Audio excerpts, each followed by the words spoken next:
Wondery Plus subscribers can listen to Crime and Sports early and ad-free right now. Join Wondery Plus in the Wondery app or on Apple Podcasts. In the depths of an Atlanta forest, a clash between activists and authorities ends in tragedy. I'm Matthew Scher, and on my new podcast, We Came to the Forest, we expose the hidden truths behind a shootout that left one activist dead and countless lives forever changed. Binge all episodes of We Came to the Forest ad-free on Wondery Plus.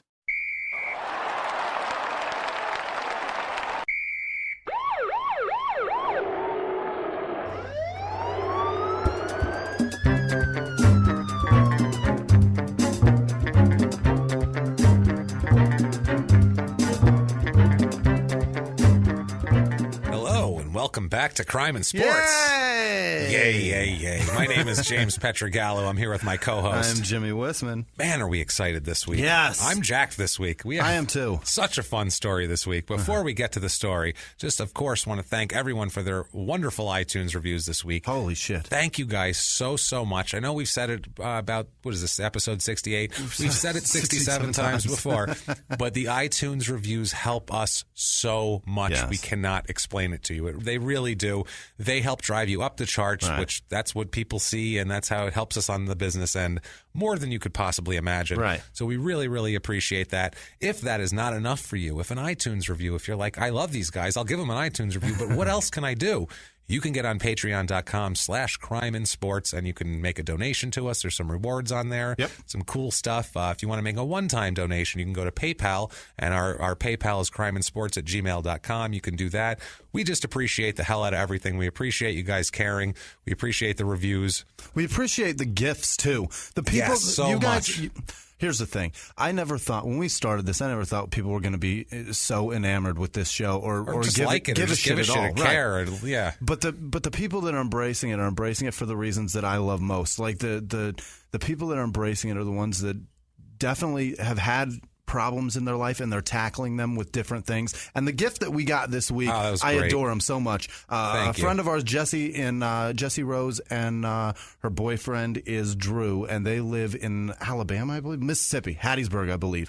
And they make shirts that because she suffers from some depression issues. I'm not going to get too much into it. That's her business, not mine. I'm not going to put it out on a podcast. Anyway, I'll relate it to me. I have, I think I did.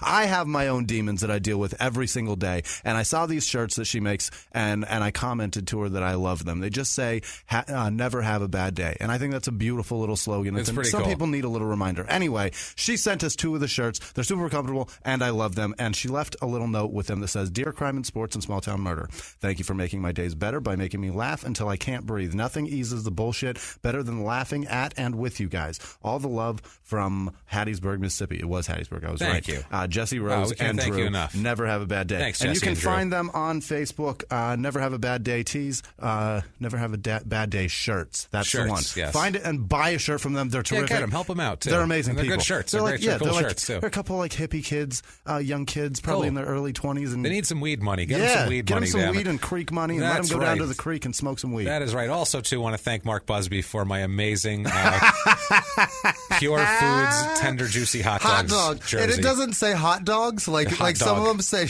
like hornets on. Yeah, you know, it's hot dog. It's hot dog Because they're you from are the a hot Philippines. dog. So it's amazing. A throwback Philippine basketball jersey. I don't know how he found it, but I love it. And the program. Plus Thank is you the so best. much. We love it. We have a crazy story. Also, too, I hope you guys enjoyed last week's Patrick Cote. Yeah. Because, wow, was that nuts. People were asking me at a function this week, asking me about my podcast and our podcast. I was telling them about Cote, and one of the guys there was a huge hockey fan. He didn't even know he was a terrible piece of shit. That's He had what I no mean. idea. And it was amazing because if you look up, like they have the list of convicted criminal athletes on Wikipedia, you can look that up, and it's the most incomplete list ever. He's not even on there. It's just the ones that were in the fucking newspaper that people are like, I'll jot that one down. He robbed 3 banks. Right. This was pretty high profile. This should have been a lot it's- more high profile. Yeah, he got shot in jail. Like, that's interesting. I'm sorry. That's a wild After story. being warned and pepper sprayed, and then a Good warning God. shot, Yeah, and he kept going. If you haven't listened to Patrick Cote yet, get your ass back there and crazy. listen to it. Holy hell. But tonight, oof, boy, do we have a wild one tonight. Good. we're going to go back into another world. We haven't been in this world for about 45 episodes or so. Is it that long? It's been that long since we visited bodybuilding. Oh, great. Was that the Vegas It was Craig Titus. Yeah, Craig Titus and his wife trunk. chopped the girl up and tried to set the car on fire. Stop trying to fuck more than one woman. Unbelievable. Well, shit, she was involved too, the wife. That's true. She's in jail too, Nanette Johnson. We even gave her contact info for jail if you're looking for a date. So she'll go along with anything. Yes. These are the funniest stories to me, these bodybuilder stories. And I will make sure not to say weightlifting because we got some shit last time. Yeah. Weightlifting is a competitive event to see how much weight you can lift. Bodybuilding, it doesn't matter what you've lifted, it's just what you look like. Right. So that's a different... It's a sculpting thing. It's a posing. It should just be called posing. That's really what they're doing in bodybuilding. The money is in the posing. Their trophies are the creepiest fucking things ever. Oh, man. So let's do this into a big, giant cauldron of violence and lack of self-confidence and homoeroticism. This is the most... Pose it nicely, Jay. This is the most homoerotic episode ever in the history of the world. I have made some music for when one particular man speaks, so we're going to introduce a new segment that we'll never use again, probably, called The Gayest Man on Earth, I believe. And we have nothing against gay people at all. The fact that this guy doesn't think he's being gay is the funniest thing ever. That's what's funny about it. Gay sex is hilarious. And as we've gone over before, it's hilarious. So let's get right to it. All right. With our friend of the week here is Bertil Fox. All right. Bertil Fox. It looks like Bertil, Bertil, but it's Bertil. Everyone pronounces it Bertil. So I'm going to actually pronounce it correctly. Have that. I'll bet he went by Bert. Did he go by Bert? I just went Bertil. Everybody called him Bertil. Or Foxy. Everyone called him Foxy. Uh-huh. Yeah, especially Foxy. the homoerotic guys. Yeah. He especially called him Foxy. Foxy was born on January 5th, 1951. He's born down in the island of St. Kitts. Oh. Down in the West Indies in the Caribbean. Yeah. Beautiful island, yeah. It doesn't get any nicer than that. Mai Tais and fucking pina coladas. Yeah, we'll get into his childhood here, but when he grows up to be a stout guy. He's 5'8", so he's your height, but he is 245 pounds. Holy shit. Of solid muscle. Yeah. I mean, not an ounce of fat on the man at any time. Just jacked to the moon.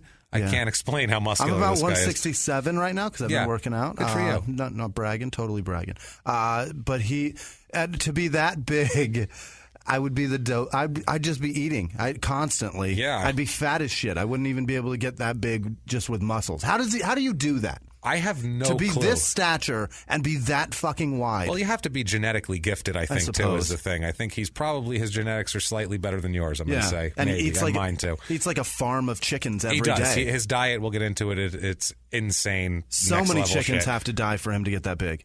So, yeah, he's from St. Kitts, like I said. The island is nicknamed Sugar City. Okay. They nicknamed the whole island Sugar City. Sounds make so sense, sexual. But okay. It's a British Empire colony. Okay. It's still a colony to this day, thankfully for him, as we'll get into later. Yeah.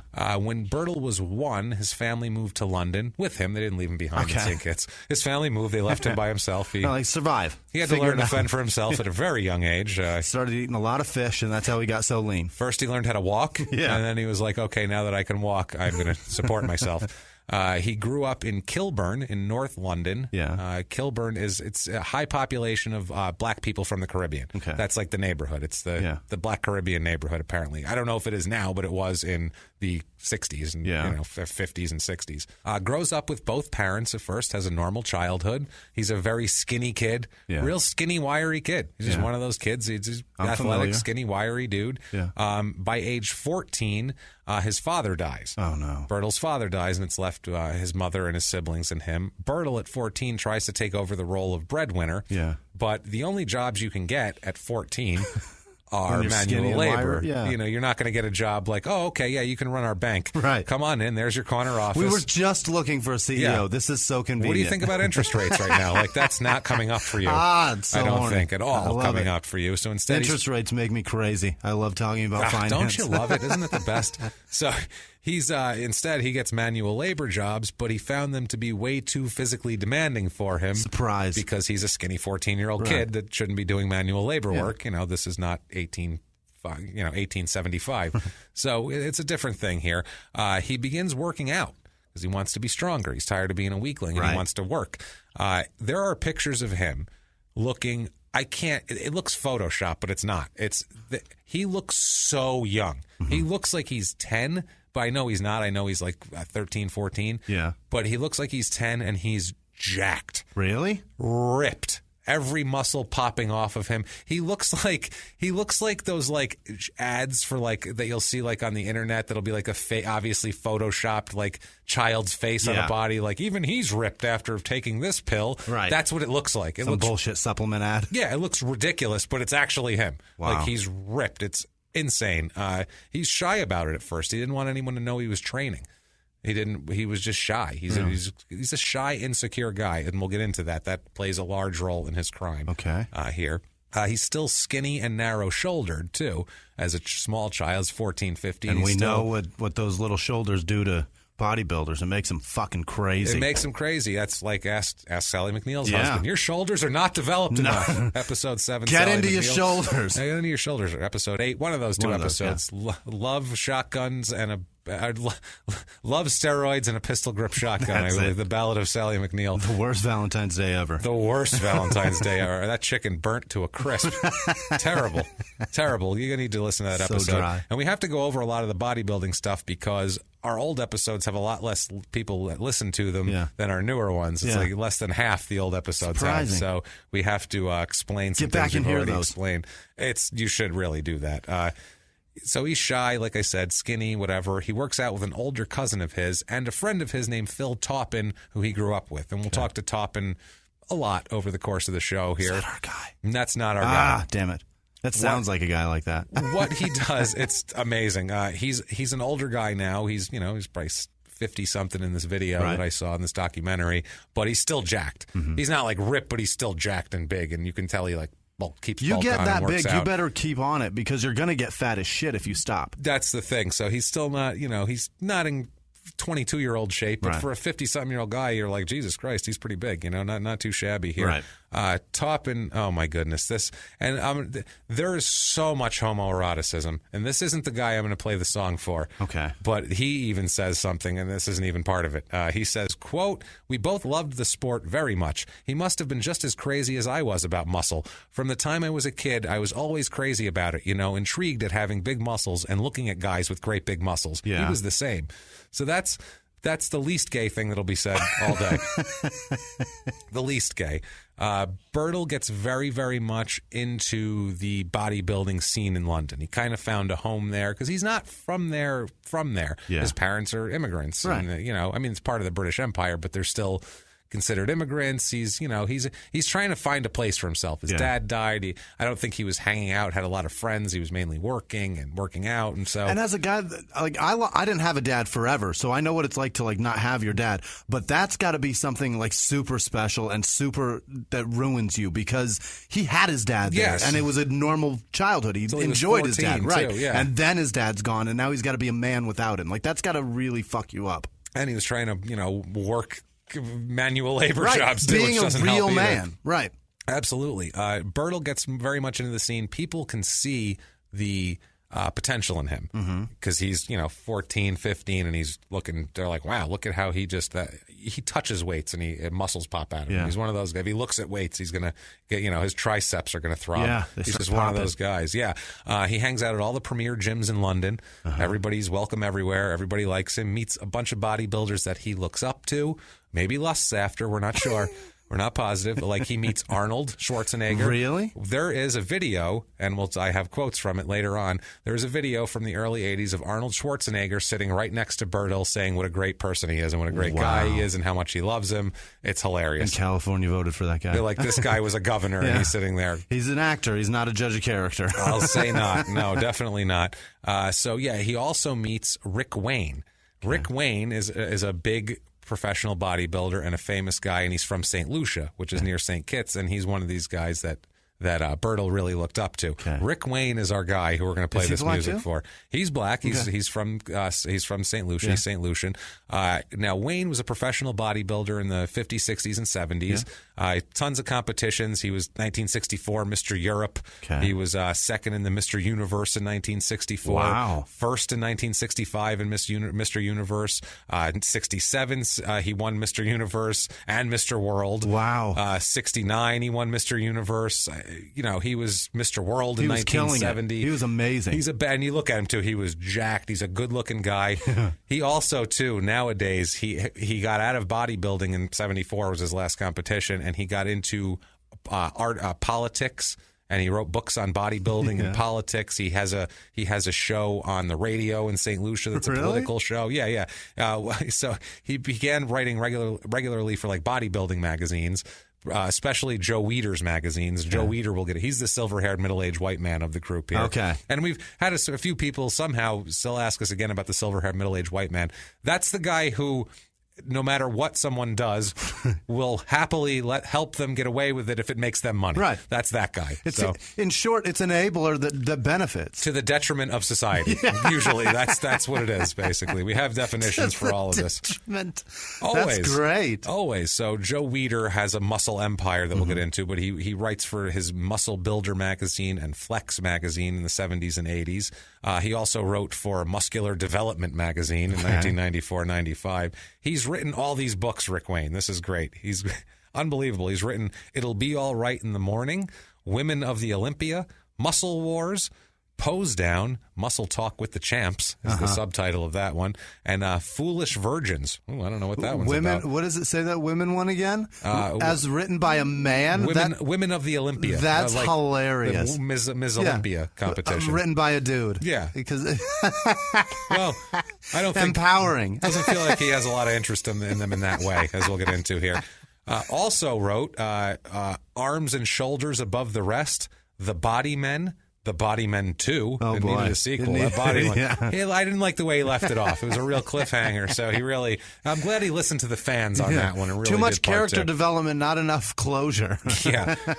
And also 3 more reps, exclamation point. Oh, God. He did that one. He does 3 more when you're tired? Fuck 3 you. more. Now, that's not the funniest thing he ever did, too. He wrote all that stuff. He was also a recording artist. Oh, God. He was also a singer. Unbelievable. The link to the discography was actually to an expired domain name. GoDaddy didn't re-up it? Yeah, called RickyWayneUniverse.com. Oh, God. That's available now if you want. Anybody named Ricky Wayne out there wants to talk about the universe. But I found it. I hunted this shit down, and we'll post it on our social media. You got to hear the song. He had a mild hit. I don't know if it's a hit. He had a song in 1960 called, quote, Hot Chickaroo. Oh, my God. Jesus, that's I heard what I it. sent you. Yes, that's the one. That's this guy. I'm sitting next to my mother-in-law and my wife's stepfather, and I played it. And they go, "What is that? That's sketchy." And I was like, "It's just some shit song." And I can't wait to find out the real. I sent it to Jimmie, and I'm like, I won't tell you why, but this song plays into our story. You're like, I can't wait to hear that. It's such like a beach song. It's so knockoff Elvis. Yeah. It's just knockoff Elvis. Well, it almost kind of sounds very like Blue Hawaii. Yeah, beach. Hawaii. Beach Boys kind of shit. Kind of, but his voice, he sounds like he's trying to be like Elvis-y, sort of. It's like this mix of like Chickaroo. Hot Chickaroo. It's Caribbean Elvis, and he's clear in the song. He is clearly trying not to have an accent. But you know what I mean? It's like he's trying to enunciate Hot everything. Chickaroo. Hot Chickaroo. Good God, that's amazing! Isn't that great? Hot Chickaroo. Yeah, it's like what a guy that's closeted in like the 50s says about women when he's like, that's what they call them, right? That's a hot chickaroo. Like a woman, like a guy now would be like, vaginas are sexy. I don't think you like vaginas at all. I don't think you find them sexy at all. When you hear like somebody describe something and you're like, I don't think they've even ever seen that. I haven't seen that at all. You know how when that vagina looks like a kiwi, and you're like, what, motherfucker? What are you talking about? Oh my God, unbelievable, man. But then he makes you question like, have I really even ever seen a vagina if it looks like a kiwi? I don't know what he's talking about. Does he know like when more you than cut me? it open or like when it's out? Like, I haven't seen enough vaginas apparently. I don't know what's going on here. I got to get me a hot chickaroo and have her show me. Hot chickaroo. Hey, hot chickaroo, get over here. Show me your vagina. I want to look at it, make sure it looks like a kiwi. What a stupid fucking phrase. Hot Chickaroo was produced by a guy named Joe Meek, who was apparently what year did it come out? 1960. Okay, so it's relevant. It's relevant. It's you could For tell. its time. You could tell they were like, "What's hot right now? Right. Beach shit and Elvis. We're gonna do Elvis at the beach. Let's do it. Get in the fucking studio. Make up a word about women. Yeah. Hot chickaroo. Hot That sounds chickaroo. good. Yeah, that's with like that sounds like a very 50s word. Hot chickaroo. That one. Well, I'll tell you, and then you order a steak and a scotch for lunch. You know what I mean? Smoke 3 Pretending cigarettes. to be a man. Yeah, you smoke while you eat. That's what it seems like. Smoke while you chew on a rare fucking steak. Absolutely, Gross. man. So, yeah, Wayne would become a mentor to Bertil. So this is his mentor, Hot Chickaroo guy. Okay, we have a quote Do here. they work out to that fucking song? The way on that you loop? hear what he posed to at one of his... Really? Wow, this is so homoerotic. It's not even This funny. is so fun. Like my girlfriend Sarah, who does our social media, say hi to Sarah if you get on our social media, and also co-host P.S. I Hate This Movie with me. She came in the room while I was watching this documentary that I got some of this info out of, and there's just she stood there for like 10 seconds and goes, "The fuck are you watching?" It's just oiled up guys flexing to music, and she was like, "What are you watching?" James, why's your dick out? And I'm like, look, I'll put my dick away when I'm good and ready. All right, I got to get into the heads of these guys, and I have to be completely gay to do that. So we are going to introduce our music for when Rick Wayne speaks. That's hard. Rick Wayne. That's hard to say. It's good. So we are going to introduce our music. It's sexy. Let's get our sexy music playing. There. Oh, isn't that sexy, Jimmy? You like that, don't you? Okay, let's get it going now. Should I put my dick away? Put your dick away. Put your dick away. Let's play it. Here he says about Bertil. Okay, Rick Wayne says, quote, "It seems like I've known Bertil ever since he was a baby. When I was competing in my heyday in London, Bertil was about 14, 15, but a 14, 15-year-old that everybody talked about. Here was a guy that seemed to be born to be a bodybuilder. Black bodybuilders, it's generally accepted, have a problem with calves. Few black bodybuilders start off with good calves. This is something we always said that the white guys were born with, the propensity to have great calves. Bertil had good calves, always. His proportions were impeccable." Yeah. He's essentially the Mike Piazza of bodybuilding. He is the Mike Piazza. That's the least gay thing he says. The opening. Everything else he says, you're like, did he just fucking say that? Does he know? Isn't there a guy next to him going, "I don't think that's what you mean"? And that sounds kind of racist. I mean, I've seen some basketball players with unbelievable calves. It's true. I've actually heard this. I have a friend of mine who's actually also from St. Lucia, oddly enough. Really? Yeah, he's also from St. Lucia, and he was a big workout nut, and get himself all jacked up, and that he would come in and bitch constantly. Really? Going, "Fuck it, no matter what I do, my fucking calves, man. Can't get my calves. Can't get my calves." He would say that shit too. He's like, black dudes have shitty calves. What? It's like a thing in the black weightlifting community that they have shitty calves. I don't know that. I've seen some basketball players with crazy calves. I never look at a black guy's calves. Well, to be whenever they're honest like with you. panned from the back of them when they're at the free throw line, you see their fucking those guys, softballs in the back of their legs. Yeah, those are the ones. Crazy. I don't know what it is, but yeah, apparently black bodybuilders have terrible calves. I don't know what it is. Someone's going to call us. It's not us saying it. We don't know. I don't know what fucking calves anybody has, and I don't really care, to be honest with you. But apparently, according to a black bodybuilder, that's been a thing in their world forever. Fascinating. Interesting. So a bodybuilding judge, an old Irishman named Ivan Dunbar, said that Bertil was a very shy young man. He was easily embarrassed. Yeah. He says, quote, "What he didn't know and certainly wasn't aware of, but other people, when they looked at him, they saw a potential champion." So that's what he was, a shy kid that was just kind of, still like kind of embarrassed that he was working out. And everyone else was like, "Holy shit, this guy could be Mr. Universe." Yeah. And he's just like, maybe he just felt bad because he had great calves. I think that's what he is. He was just like, everybody else has these shitty calves. I don't want and to make everybody feel bad. He's I got to like, work out in pants all the time. Yeah, that's what I was going to say. He wraps towels around his legs to work out. He's like, no, you don't want to do it here. You don't want to see these. It's going to make you feel bad. Now we have Phil Taupin, his friend, said, quote, "Bertil was gifted genetically, like very few people are. I've never seen another bodybuilder grow that fast in my life. Never. I mean, up to now. Every year, Bertil was bigger than the year before. He was a freak bodybuilder. I mean, he wasn't just like a guy who, he worked out, he was decent. He was a phenomenon as a bodybuilder. Like, that's how good he was. That's how, I don't know, good, it's not a skill. Yeah. That's how jacked he was, I guess would be the thing you'd say. It's not like, that's how good he was in basketball, where like you worked on a skill. He was, dude, he would pose and like no one could pose like him. Like, that's a weird thing. I don't know. That's a weird thing to say. So it's not really a skill so much as it is a thing that you have. I mean, I guess. I don't fucking know. It's so weird. It's so strange. It's so to be good at it. But it's really all it is just genetics in terms of can your body turn into what you need it to turn into. You're doing the same thing everybody else is doing. You're just turning into something better. It's your genetics. It's your, I assume, your work ethic too. Whether you can.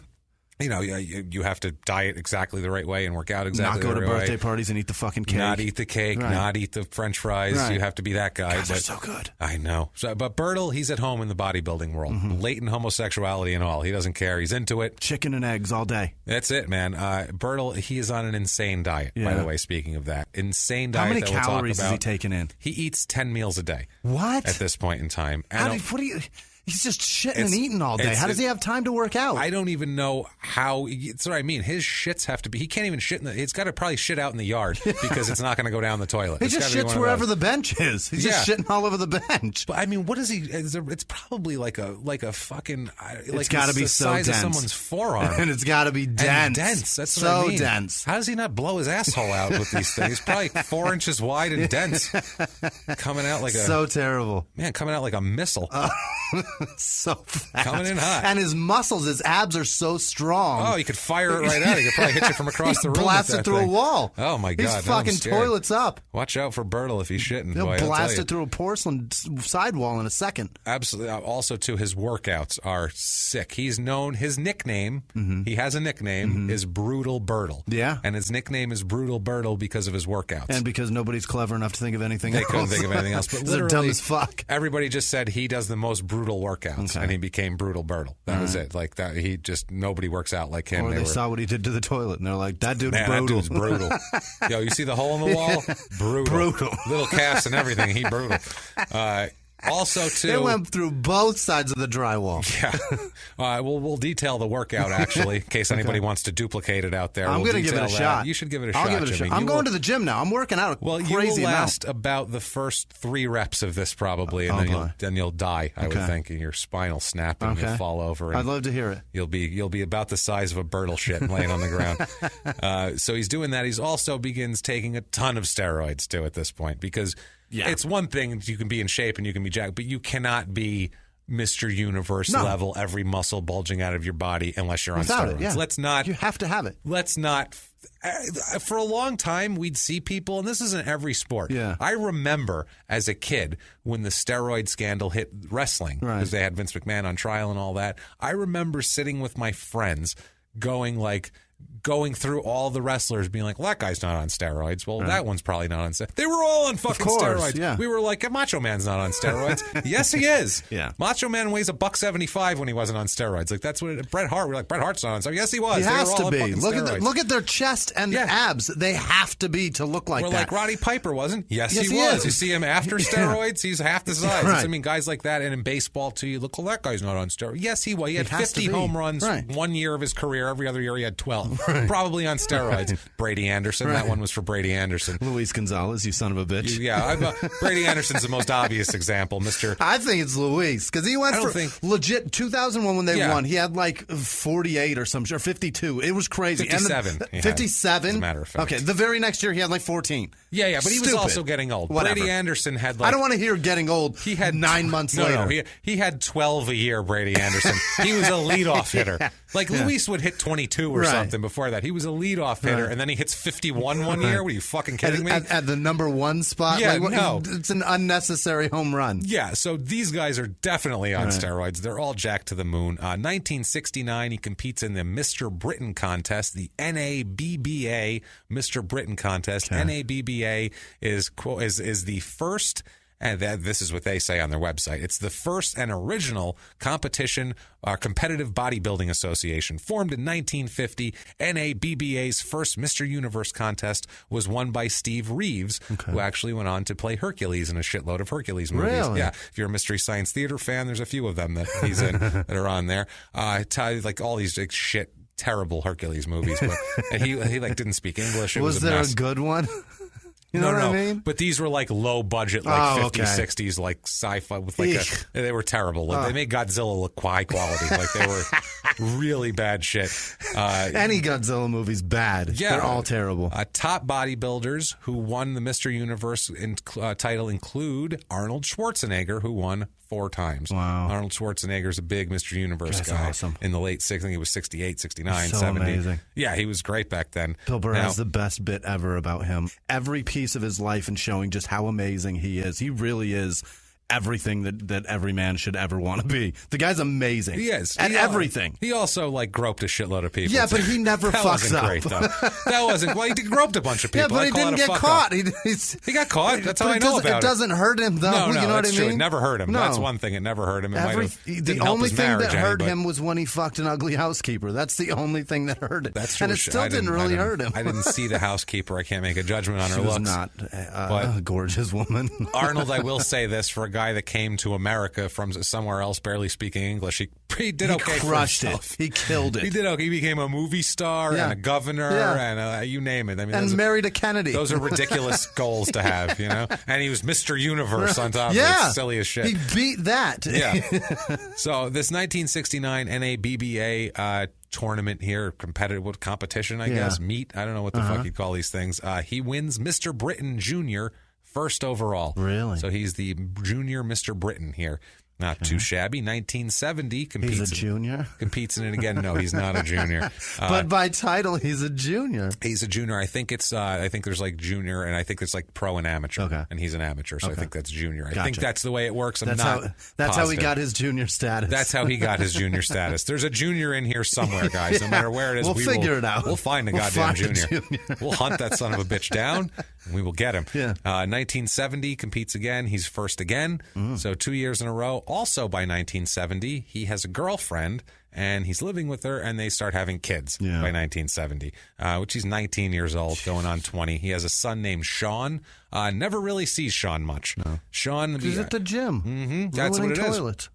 Destroying them, clogging them. Yeah. Imagine that gym. They probably didn't even have toilets. They probably just had a giant sinkhole. It's a trough. A giant sinkhole with a really strong, shop vac suction in it. It just goes down there. If you shit on the other side of the room, it'll take Water it away. just constantly running to try to soften it all up. You have to. You have to. There's special chemicals. It's a disaster. We're so gross this episode. It is. This is gross. So he never sees his son. He does financially support his children, but he doesn't pay any attention to them whatsoever. We talked to his son later. Not me. I didn't talk to him, but he was spoken to in this documentary, and his son was just basically it's tough to be a dad, and it's tough to have a dad who's all around and going everywhere. And he basically felt like he wasn't wanted. And at the end of this interview, the kid says, he's like, look, my parents, maybe they weren't ready. My dad wasn't ready. He's like, maybe if you're not ready to have kids, maybe don't have kids that young, or maybe not at all. And I'm maybe not at all. I'm like, thank you. Yeah. Stop having fucking kids, all of you. How does that guy get it? He figured it out because he's a victim of He's this a victim shit. of it. I agree. Yeah.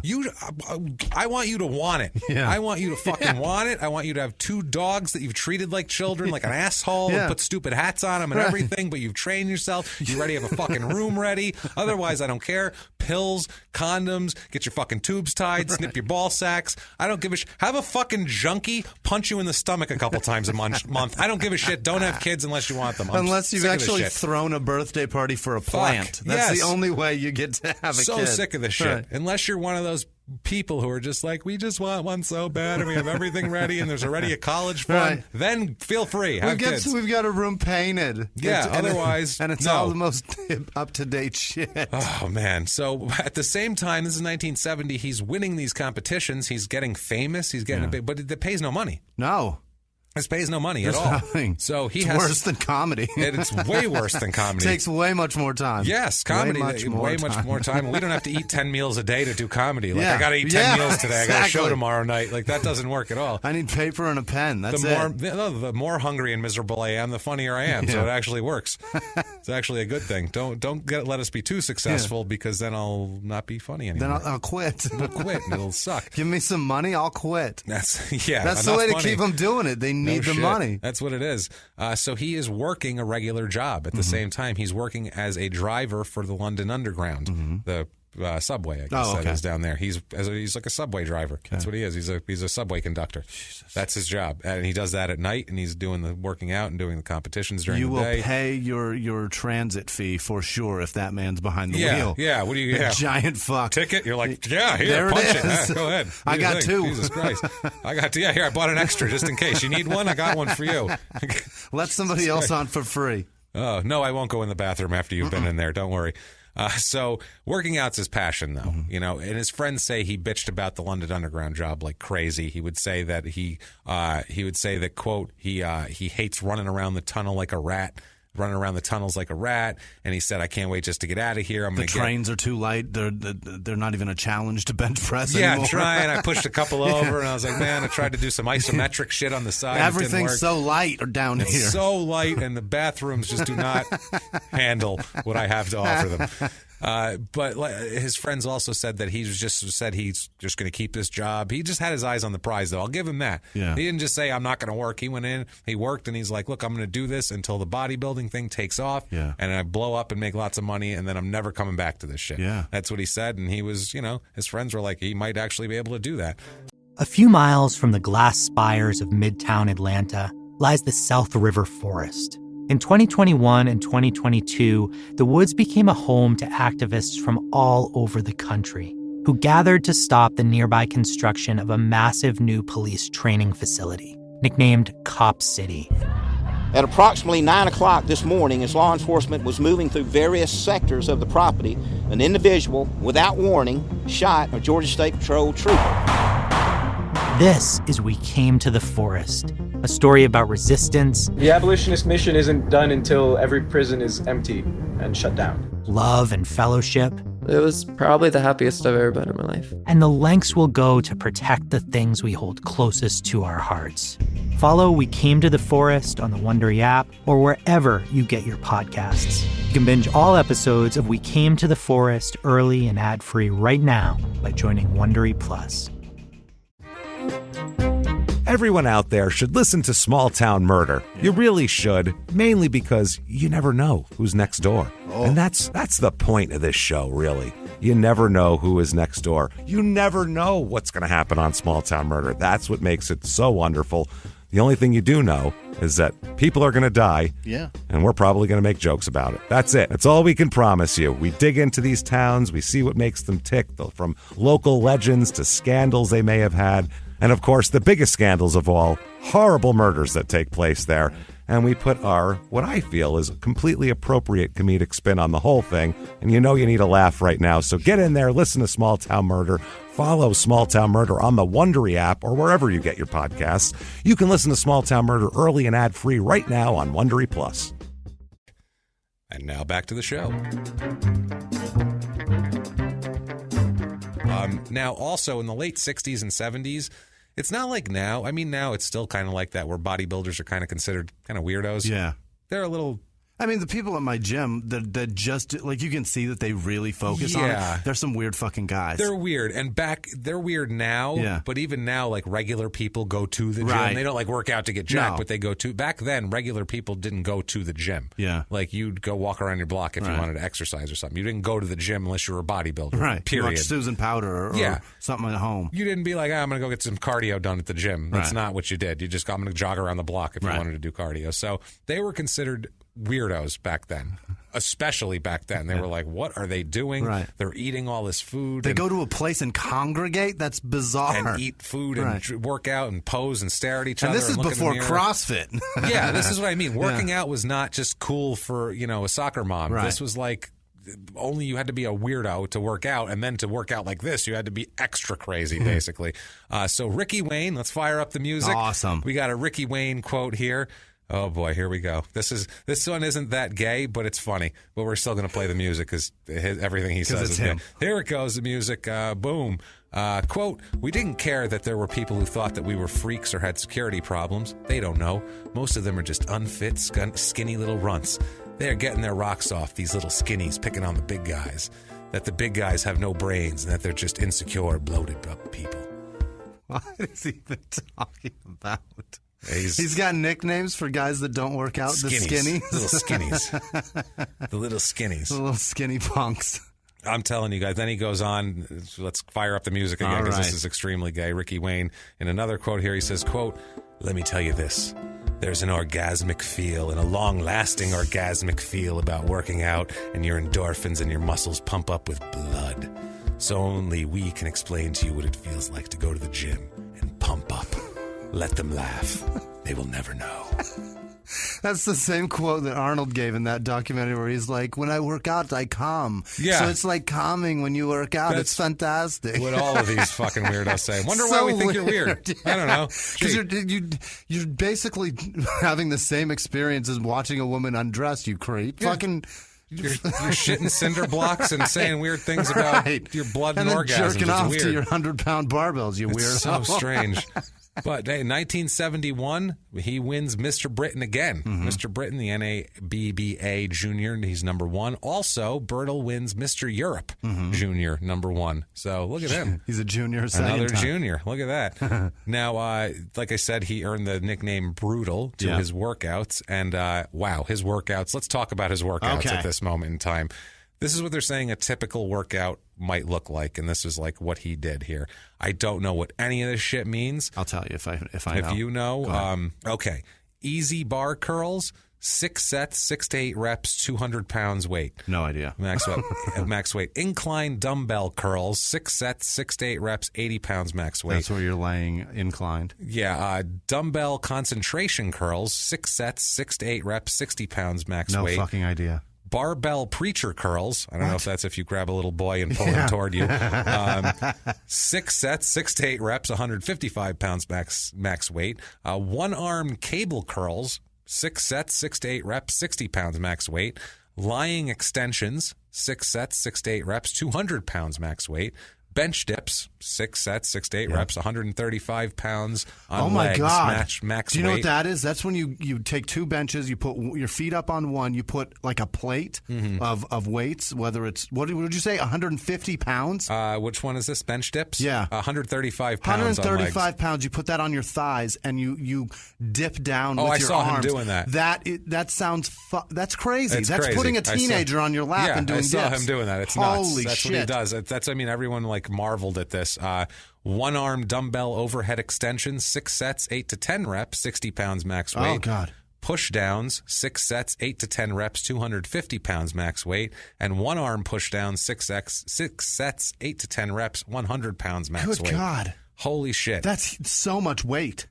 It's fucking insane. That's pushing huge amounts of weight around the room. That's crazy. It says, Bertil Fox's, I wrote this part down here. Bertil Fox's arms had the ability to do chins with over 200 pounds strapped to his weight. What? Curls with nearly 300 pounds and slow concentration curls with 100-pound dumbbells just to show how powerful his arms were. It sounded like you just said he was doing chin-ups with 200 pounds wrapped around his waist. 200 pounds strapped to his waist. He's doing chin-ups. What the fuck? 200, and then doing curls with 300 pounds.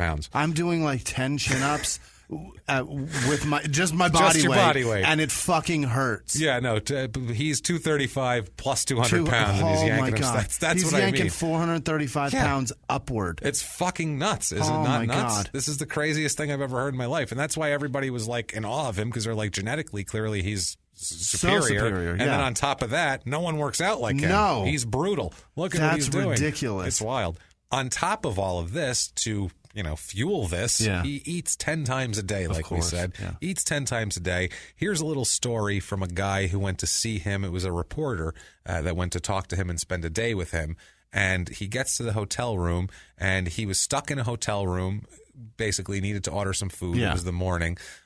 He orders 12 poached eggs. Okay. And he wants them a dozen poached eggs. And that's one meal. That's a start. Oh, you know what I mean? God. That's a start of a meal. And the restaurant at the hotel that he called for room service, they laughed at him and hung up on him. And so he's like, "Well, what the fuck, dude?" Yeah. Like, and he called back, and they thought he was joking. They just kept hanging up on him. And so finally, his manager. Don't make me come down there. And his manager gets on the phone with him, and the manager says, quote, "Telephoning room service, I explained that I was speaking on behalf of one of the world's top bodybuilders, that he existed on a very high-protein diet, and that he required straight away 12 lightly poached eggs. After a brief interchange, they assumed that They assured me that the order was on its way. Bertil grunted and nodded his head in semi-approving fashion. He's like, I'm going to eat that shit. Yeah. And there was an article called Fox on the Run, and it's like a day with Bertil Fox. It's like 1984 or something, and it's all stories like this. It's this, and then him being like, well, if you got to find me a gym, or I'm just going to go find some shit to lift. I'm just going to go lift a bug real quick. Literally, he's like, if you don't find me a gym, as soon as I'm done with these eggs, I'm just going to go out and find something to lift, is what he said. Like, I don't care. Go lift a chicken coop and find me some poached eggs, because Yeah, I got to have these eggs. I don't give a shit. I'll go, yeah, that's the thing. All you would have time to do is work out and eat. Yeah. It's like when you hear people back in the day and hear, like, that guy smoked 5 packs of cigarettes a day. It's like, how? That's all he did. How much time did he have? That's all he did. Just chain smoke. Yeah. You'd have to have one lit constantly. That's why I don't. That's when I see these people that are like jacked like that, I'm just like, I don't envy you. I don't have enough time for that. I admire that you've got your life together in a fashion that's all you do, and you're proud of it. And you've got your shirt off and stuff. Good for you. But look, I got shit to do. I can't be at the fucking gym all day long. And that's why when they have this I don't know, preconceived notion of what a woman's supposed to look like. It's like, yeah, but that woman does that shit all fucking day long. That's all she does is build herself for sex or to be oogled. Sex for, to feel that's good, how she feels good, to look like that. But she has no time to do fucking anything else. So stop admiring that. Some people are like that. Some people get to a point where you feel good. That's what I'm saying. Yeah, well, for him, that he only felt good when he was crazy. Every last vein in his body was popping out. My point is, you should never know that you feel good doing that at that point. You should never know how good that feels, because you're at a point that that's all you fucking do, where you're calling room service and ordering 12 poached eggs. That's a ridiculous lifestyle. And what's ridiculous? Insane. And that's just to start. Yeah. Then he's got to work breakfast. out. Then he's going to go eat more. That's his snack before breakfast. He's got to go eat a bunch of chicken breasts. And I'm kind of envious because I can't eat eggs. A bunch of steak. That fucking drives me nuts. I can't eat eggs. I shit everywhere within 3 hours of eating Solid them. bricks? No. Like Bertil? Like fucking... No, it would go through a screen door and not touch a wire. Oh, well, like that's that a shame. That's it's much terrible. different. That's the grossest thing we've said so far, I think. We've had horrible murders that weren't that gross, my friend. That is terrible. I can't eat eggs. Anyway.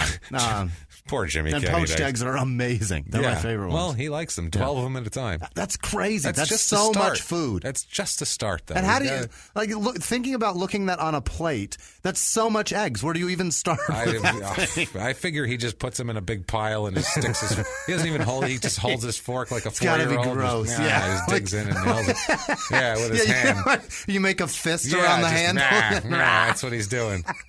That's it, man. Like a 4-year-old. Like a 4-year-old. That's it. So he's on this diet. He's doing that crazy shit, insane fucking workout that even the bodybuilders think is crazy. Yeah. And 1976, he's competing again. He wins Mr. Britain again. This time, not the junior category. This is the pro category this time. I think he was waiting for Ricky Wayne to stop doing it, maybe. Yeah. That's a possibility. He was doing Universe. Then he also enters and wins Mr. Europe. Oh. He's first in the medium category. I don't know if that's... he's about a medium, that guy. He's 5'8". That's medium. That's medium. I don't know. We're medium guys. Medium, and also he's the overall winner. Okay. So he's best in show, I guess you could call it. He wagged his tail and shook his ass. And everybody liked him, yeah. He started competing in the Mr. Universe competition, something we know here in 1976. Like I said, Arnold was Mr. Universe, 68, 69, 70. He is Mr. Universe. He comes in second in the Mr. Universe that year in his first competition in the medium category again. Now, Mr. World, he wins. This is an AAU event, not the basketball tournament, people, but something else. He wins Mr. World. Also at the Mr. Worlds, he's first place in the most muscular category, and he wins the medium category as well. He was the shit. He was the shit. In short, he was the shit. He was the shit. He also was very insecure about, like I said, where he was from. Yeah. He wants to be British, damn it. I'm British. I'm not an islander. Yeah, he even says he just wants to be considered British. He once said, I'm 100% British. I think, I act, and I talk like an Englishman, not someone from the West Indies. Okay. I don't know what that means, but...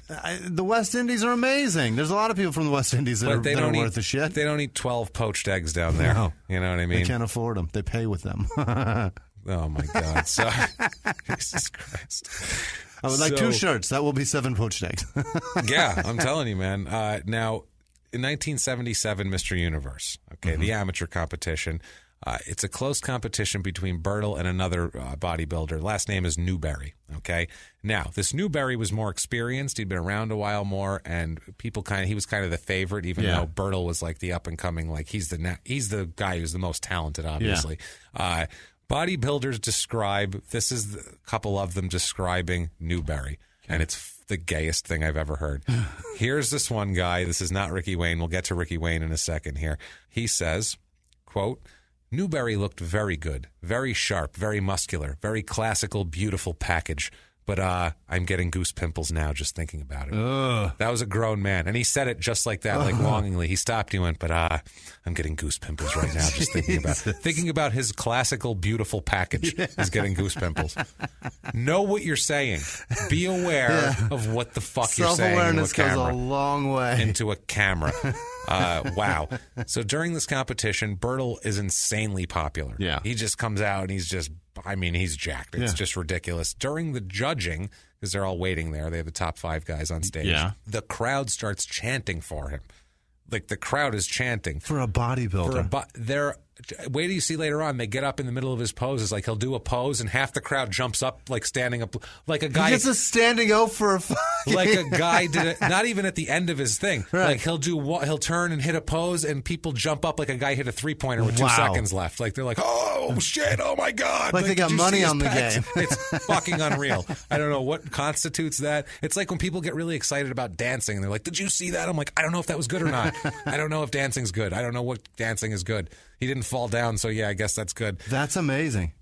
During this, the crowd started chanting beef, beef, beef, which means pose. Yeah. It means flex, I guess. Okay. So they go, beef it, Bertil. Show us the beef. Beef it, Bertil. Beef it, because they want him to keep posing during the because that's how they can't get enough of seeing him pose. So creepy. That's how they're all interested in his classical package. That's all I know. So they all got goose pimples.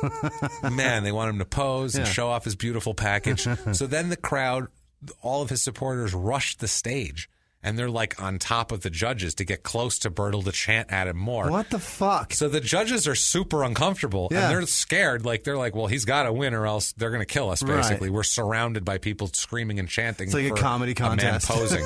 Yeah, that's what it is. This is a popularity contest. Yeah, but they said, what are we going to do? What else are we going to do? So Mr. Universe, winner, #1 overall amateur in the amateur division. He wins 1977 Mr. Universe.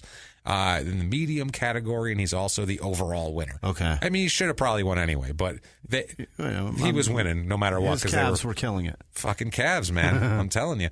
So he wins that. While this is going on, this is 1977, he's still working for London Underground. Really? He's going through all He's this. Still driving he's still got train. the same job. Yeah. He's got a 9 to 5 job or nighttime shift or whatever. But he's going in for an 8-hour shift, coming out, eating a dozen poached eggs, working out like a madman, shitting a brick through a wall, and going out there and posing for people. It's the craziest thing in the world. Also, at this point, too, he's still got his girlfriend. They're still not married. They've been together for a long time, Still and they now have kids. 3 kids. Jesus. 3 kids, 2 girls and a boy, not married, which, whatever. Not much money for him in the bodybuilding. So, like I said, London Underground.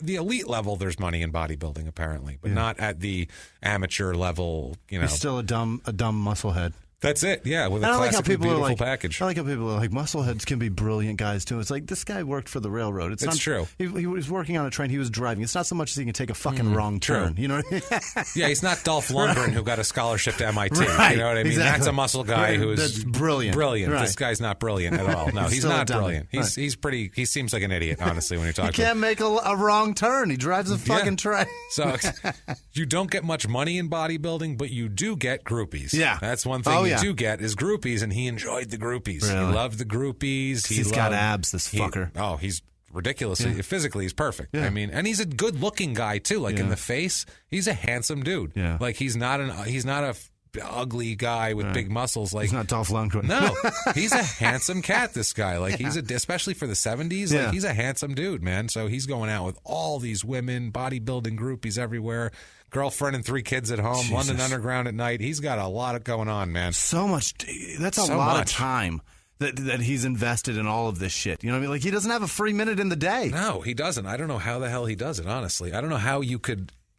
I don't understand it seems like you'd just be constantly going, where you'd just be like, good God, enough. I need a week off. I'm going to go eat some Cheetos. Yeah. And, just kick it with the... I want to stop eating all these fucking eggs. I can't do it anymore. Right. So he's, at this point in the late 70s, I think it's 79, he's offered a contract by Joe Weider to move to America and be a bodybuilder. Now, Joe Weider is the creator of the Mr. and Ms. Olympia. They started out, the Weiders started out their nutrition empire in 1936. Wow. 1936. They're considered to be the first sports nutrition company ever. So, like, they're the first ones. Are like, take these supplements; it'll make you bigger. Like, they're the first ones. Are they the Gatorade people or some shit? The first? No. Well, that's for anybody. Right. This is for like bodybuilding, get bigger, just to them. Supplements, just catered to them. Absolutely. They were the creators of some kind of shit nutrition bars called Tiger's Milk. They're still around. I know. Bro. That's what I mean. And they're still, which I assume is they're where, in every fucking convenience store in the country. I assume that's where Always Sunny got Crow's. What was it, Crow Milk or Crow? I don't know. Fight Milk is what Always Sunny had. Watch Always Sunny. What's wrong with you? Goddammit. I'm sorry. It's fucking hilarious. But yeah, they created those and all sorts of other products like that. They had like the earliest line of like supplement foods and things like that. They really from the 30s? From the 1936, they started Weider Nutrition. Unbelievable. Talk about being ahead of the curve. Yeah. You know what I mean? They were way ahead of the curve. They knew. Also, too, this guy is a fitness publication mogul. They have.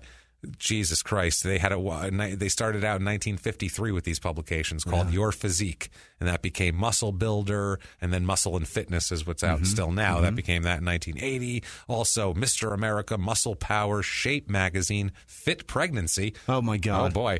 Men's Fitness, Living Fit, Prime Health, and Fitness. Fitness Cooks. Oof, my God. Fitness, Cooks Magazine, Senior Golfer Magazine, and finally Flex. All this shit. Wow. All this shit to read. And they started Flex also. They started That's Flex the most also. Yeah, popular one, that's obviously. the big one. Yeah. Yeah, I've read a ton. You have no idea how much Flex I read for this shit, dude. I know so much So Flex. terrible. I could tell you Flex writers. Like, oh yeah, he's good. That guy's good. He knows. That guy gives a shit. He knows a classically beautiful package when he sees one. That guy, he's solid, man.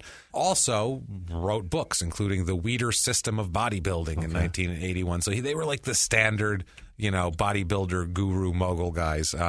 There's a hilarious article I found, too, and I was reading it when I'm studying the Weiders here, and I'm researching the Weiders.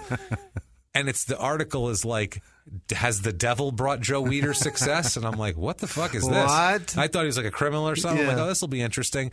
Turns out it's not what that was at all. It's an article that is only there to push a different magazine to Christian weightlifters. And they're saying, like, yes, the devil did help Joe Weider, but, Psalms so-and-so says this and this and that. So when you're working out, it's like, what are they fucking talking? Like, they literally were like, okay, these Weider guys have had this shit locked down for 50 years. How do we crack this market? We have to call them the devil. That's the only way to do it, because no one's going to believe this shit. They got otherwise. pregnant women reading their shit. Pregnant they women. got every person. They and they found senior golfers. Senior golfers. They're like, you still Everyone's need to reading work this out shit. too. Yeah, everyone. I don't know if that was just for senior. I don't know what it was. They're just aiming at every person on earth. Yeah. Back then, you'd put out a shitload of magazines, Yeah. and then that was the thing. I mean, remember Larry Flint? He had like 70 magazines or something. Really? Yeah, and that was up to the 90s. It's ridiculous. It was everything. It was like, you got to do that every fucking week or every month, depending on the publication. And it's not just shit. He'd have like, window treatment monthly and shit. Like, I mean, like they had all sorts of not basic just all magazines. tits, James. No, Is that what you're not telling me? just all tits, Jimmy. Not just all titties. Now, at this point, around the time he's offered the contract, he meets a woman named Kim. Now, Kim is kind of one of the groupies, I guess you could say, Yeah. but she really comes at him hard. She's a smart one. She's a smart lady, and she has a kind of a goal for him, and she reels him right in. And within 3 months, Bertil leaves his girlfriend and 3 kids. Oh my God. And marries Kim. Yeah. 3 kids couldn't get him to marry the girlfriend. No. And within Boom. 3 months, he's married to this other woman. Ladies, that shows you right there. I'll tell you right now, when a guy says they're not ready to get married or they don't know, no. They're not ready to marry you. Run away. Run away from them. That's Run it, away. yeah. Because if they really liked you, we'd get married. We don't give a shit. Like, it's not like Guys aren't no. like that. No, they're really not. No. So honestly, yes, when we find the right one, we will marry them. Yeah. So if the guy says not right now, I'm not right. You're not the right one. Right. Move on. You're not Seriously. it. That's a tip from Bye. Tip from the crime and sports guys for you to help your life. Yeah. Kim is very savvy business-wise. She wants him to take the contract and wants to move to America, and I think she's smart, too. She's like, I'm moving to America, too. Yeah. Shit, got a big contract, go to America. Let's get the fuck out of here. Yeah. It's cloudy. Yeah. Because everybody... It's cloudy. It is, because all the bodybuilders all lived in California by the beach. And that was the big thing. Muscle Beach over there in Venice. That's exactly right. So anyway, he puts it off at first. He doesn't want to do it. He doesn't want to move. He's uncomfortable with it. He says he likes being in his own little world. He's British through and through, remember? I'm through and through, damn it. British. 1979, he's not even amateur anymore. He's pro Mr. Universe. He wins Mr. Universe in 79. So, I mean, now he's won 3 Mr. Universes straight. He's a bad man. He's a badass. Kim, the whole time, tries to convince Bertil to go to America. Ricky Wayne, our buddy, Hot Chickaroo guy here with our awesome music, he signed with Weider also. He's one of the Weider's bodybuilders. Yeah. And apparently these bodybuilders, these bodybuilding federations or whatever you want to call them, they hire all these guys. They have them under contract. It's not like they're like, we're having a competition, everybody sign up, and then you sign up. They have their own stable of bodybuilders, and then they do these competitions, and that makes the promoter money. That makes that stable look good. Yeah, that's what it is. But it's weird because I've read several articles. I don't know how much like this it is, but I've read several things that basically say bodybuilding is the same as wrestling. It's you're going to get further in these contests. You're going to go farther if you're like a draw. If you have the personality also that makes the company money, then you're going to miraculously win competitions, even if you don't have the best body that day. Same thing with everything. It's one of those things. Well, not basketball. Whoever has the most points wins. Okay, I see you know what I you're saying. mean? In terms of the contest, yeah. Yeah, it's like wrestling where it's like they're not going to go out and wrestle and whoever wins is the Intercontinental Champion. Right. They go, you're going to beat him, and then that's it. Because your personality, more people buy tickets to see it and buy pay-per-views and shit. It's the same thing, basically, with this. So Rick Wayne has been tasked with talking Bertil into coming to America by Weider. Weider said, "Get him." I thought we were getting into the gay sex. You know him. It's coming. Don't worry. Ricky says. Ricky says this one isn't that gay. We'll hold off on the music for right now. Ricky says about this whole thing, trying to convince Bertil. He says, "Quote: Bertil gave me every possible reason why he didn't want to go to America. Gave me all those English cliches. America is too much of a rat race. The guys are too much into making money. It's racist. He's a black guy and he's more at home in his little pool in London." That's what he was saying. He's like, I don't want to go to America. It's racist. In my neighborhood, everybody's like me. It's fine. He's right. He's not wrong, especially in 1979. Yeah, it was bad. It was fucking horrible. So, I don't blame him. But in California, actually, California still, it was pretty shitty. L.A. was very racist. Yeah. It's still not great. They had riots in the 90s, for fuck's sake. Isn't great. Okay, good. You're thinking, Bertil. You're thinking now. Maybe it's not good. But if you want to make money and not work for the fucking London Underground, get over here and pose, asshole. Get over here and stand still on a beach. Yeah, you can poach an egg. People will throw money at you. Yeah, you can poach an egg just as easily in California as you can in London. Get over there. With cleaner water, probably. I bet, 1980 at the World Championships. This is the WABBA. Yeah. It's a European bodybuilding league that formed in 1976, so it was kind of new. Okay. Bertil takes second place in that. Ricky Wayne, Hot Chickaroo himself, decided to stop trying to convince Bertil to sign. He's like, Bertil's not going to do this. He's going to give me the same runaround every time. Fuck it. I know who I can talk to, though. Kim. Kim likes business. Kim's smart. I'm going to talk to Kim, and he finds an ally with Kim. Ricky says that within 2 weeks of talking to Kim, Bertil was signed with Weider. So he could talk to him for 2 years. What is in her pants? And she just, I don't know, she has something on him. She got him. He knocked up a woman 3 times, never married her. Within 3 months, he married her. And then within 2 weeks, she got him convinced that America's the place to be. Yes. There is something amazing in her pants. Yes, even when his gay sugar daddy idol couldn't convince him. You know what I mean? I don't know if it's a sugar daddy. It's his gay idol. I know that much. But either way, so that's... She has control. I want to see it. It's probably amazing. I want to see it. It's got diamonds on it. Yeah, she's probably like 60 years old right now, but still, I think you want to get into it. If it was that great, then it's still at least mediocre. Decent, I'm sure. Yeah, we're talking like whatever. I but still want to see true. it. We're fascinated. We're talking honestly. about Brutal Bertil. He probably made it not so great. Oh, God, yeah, I assume so. Jesus, imagine what he did and shit all over the walls. It's awful. His workout was brutal. I can't imagine what his sex life was. He's just bench pressing her as they go. It's got to be like that, tossing her around. Yeah. Just slamming her down on it. Yeah, just moving her around, going, hold on. He's got weights on her thighs. Then he's got a dumbbell off the side of the bed. He's like, hold on, baby, I got to get on top. I got to switch hands. He straps weights to her to lift her up and down. I think maybe that's what it is. Yeah, I'll get you against the wall, but wrap these around your waist first. So he signs with Weider, and he moves to California with Kim, new life. Kids, fuck them. Leave the kids behind. Get the fuck out of here. But he's got to go make a living, so that's fine. Ricky says, Ricky, our guy, Hot Chickaroo, says, quote, in reflection, I wish I had never persuaded Bertil Fox to come to America because things get a little weird here. All right. He starts competing in Weider competitions right away when he gets over here in 1981-ish, 82. These are all IFBB competitions. That's the league that was founded by Ben and Joe Weider. Actually, in Montreal, they did it. It's the International Federation of Bodybuilders. The 1981 Grand Prix Belgium, the IFBB Grand Prix Belgium, Bertil comes in 5th. Which whatever. These are, it's a circuit. More competition in California. More competition, and it's not exactly. I don't know if it's on the up and up or what the deal is. Everybody from around the world congregates there to compete. So that's the competition is stiffer, I'm sure. And personality counts, as we're going to get into. The calves don't fucking matter here. Exactly. Weider made all these promotional videos for Bertil. Like, the Bertil workout and shit like that. And so you would have all these videos. And in the beginning of one of these videos, we have an Arnold Schwarzenegger. Awesome. Sitting next to Bertil. Fantastic. On a bench, looking young as shit, Arnold, too, because it's like 81. Yeah. And he says, quote, from day one when I saw Bertil compete in London at the Mr. Universe contest, and he became this big sensation, which in the mid-'70s I was a big admirer of his, simply because he represents the traditional bodybuilder and strongman.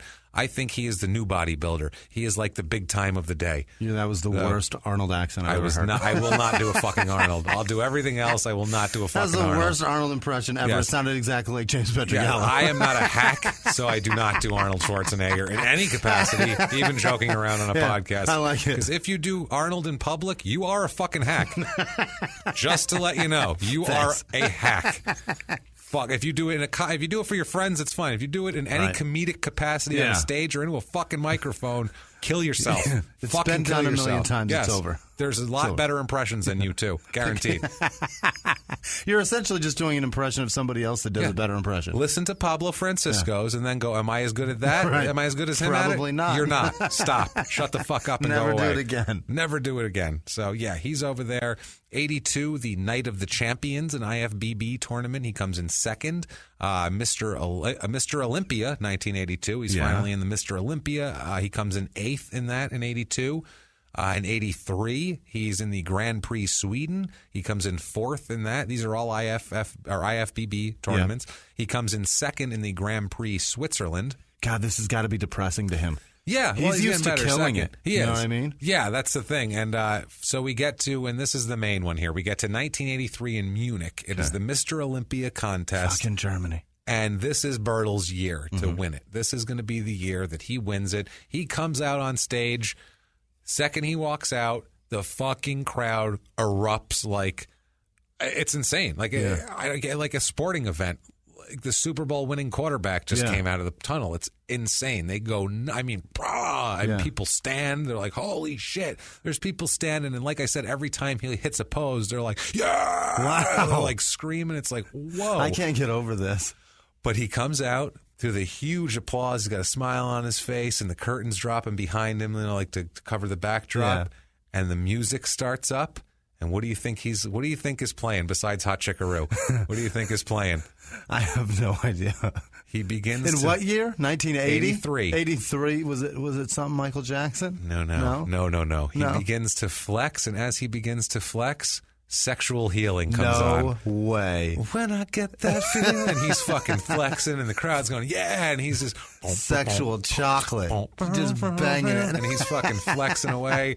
It is the most homoerotic thing I've ever fucking seen in my life. Literally, I was like, "Am I gay? Watching? What am I doing?" I do. I think I like guys now. I don't know what I'm doing anymore. What the fuck? I went and I told Sarah, "I'm sorry. I have to leave you. I need a guy who eats 12 poached eggs at a time." I just slow tugged to sexual healing and a black man posing.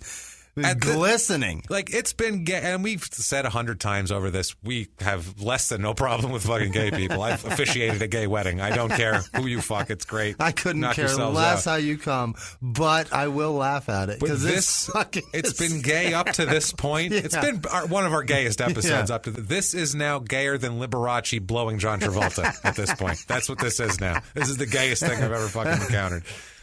So people are standing to applaud. The crowd's, I can't, it's so funny how crazy they're going. Yeah. Like, he's flexing. He's flexing. He's not that's doing literally anything. all he's doing is squeezing his muscle. It's ridiculous, man. So he's the favorite to win. The crowd is, I mean, they're like, he's the guy. So much talent. No Oh one my else. God. They put the final 5 on stage, Yeah. and the judges do their thing, and they announce, they go from 5th down, and they announce 5th place is Bertil.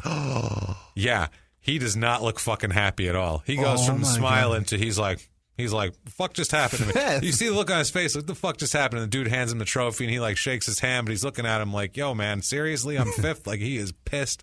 The crowd erupts into boos. I mean, that's all it is Wow. boos. It starts out like, oh, Bertil, but then like they see he's pissed and they're just, oh, I mean, it's loud. I mean, they're pissed off, and it's wild, man. Somebody Bertil's- had bad sex to that song, and one Yeah. of the judges hates he's that like, song. Fuck Marvin Gaye. I'm glad his dad shot him.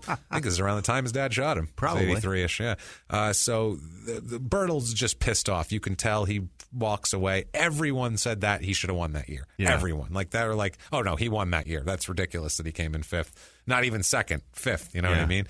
So Bertil, pissed off about this, starts mouthing off about competitions and talking shit in the press and pissing a lot of people in the bodybuilding world off. And for that, we have our first in their own words. Oh, boy. In their own words, quote, you know, your whole future depends on those 5 or 10 little guys that lie to you. Your whole fate relies on them. These guys have never trained. They've never worked out. They don't know what the word diet means. They don't know what it means to diet. You'd see their heads begin to spin. We should be judged by our own peers. A guy would feel a little better to be knowing that he's being put in 12th place by a group of guys, than some fat guy in a blue jacket that says you should be a little more cut and shit like that. Some fat guy in a blue jacket. That's what he's calling the judges. Wow. Some fat guy in a blue jacket that says you should be a little more cut. This guy never thought about eating greens in his life. Never. and he's judging me. How dare he? Yeah, that's what he's saying. I mean, it's essentially the It same makes as comedy. sense. Yeah. It makes sense. Yeah. I mean, honestly, it makes sense. Why should a guy who doesn't know anything about working out? But I mean, then again, too, you're judging physiques. I mean, do you have to have a physique to judge it?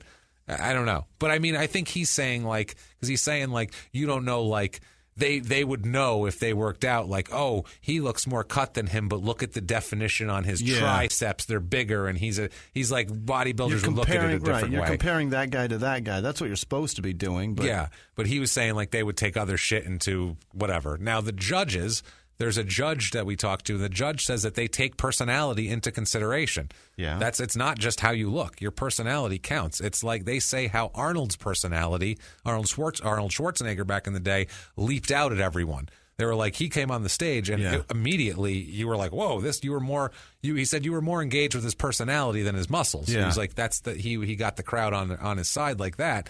He goes, and then he was saying that's what it is, basically. It's not, it's not about Bertil thought that he looked the best and he was the most cut, he should win, but that's not how it works, basically. That's what I said. It's like wrestling. It's kind of like comedy, too. And when you do a comedy contest and you got these people that judge you, and you're like, really, dude, you're going to judge me? Yeah. You're going to judge what joke I do? Oh, you're going to get the restaurant manager to judge me? Okay, that makes sense. Let's do that. 'Cause he's been on stage. That's good. Yeah, do that. Oh, that guy who quit 20 years ago because he had no talent? Yeah, get him to judge me, please. Let him tell me that I'm not funny. Yeah, perfect. Oh, then he's the booker, too. Good, excellent. He can book us afterwards, too. That's a comedy contest. It's all the comedy contests, though. This is not specific. We're not like, oh, that guy. Right. It's not that at all. That's the blanket. That's just the blanket that it is. It is. So Ricky Wayne, let's pump up the music here. All Let's get it right. going. Sexy, isn't it? Sexy. I can't wait. Rick Wayne said, quote, he was better than those guys, but he lacked what it required to go out and stand next to him on the stage. He couldn't handle that. Those people know Bertil was a phenomenon. They know he was better than them, but they soon discovered that Bertil did not have self-confidence. What's this throbbing in my lap? What I'm is telling that? you, That's man. so It's weird. Ricky Wayne. He's going. Bertil blames this loss on racism. This is his Really? thing. A lot of people are saying that Bertil is hard to work with and that he hates white people at this point. Ooh. That's a thing that's going on. Let's not do the music again for Ricky Wayne here. But Ricky Wayne says, quote, Bertil Fox hated white people. He just hated them. He always felt like they were trying to use him. Like a silver-haired, middle-aged white man. Weird. They are using him. That's the point. Yeah, he figured it out.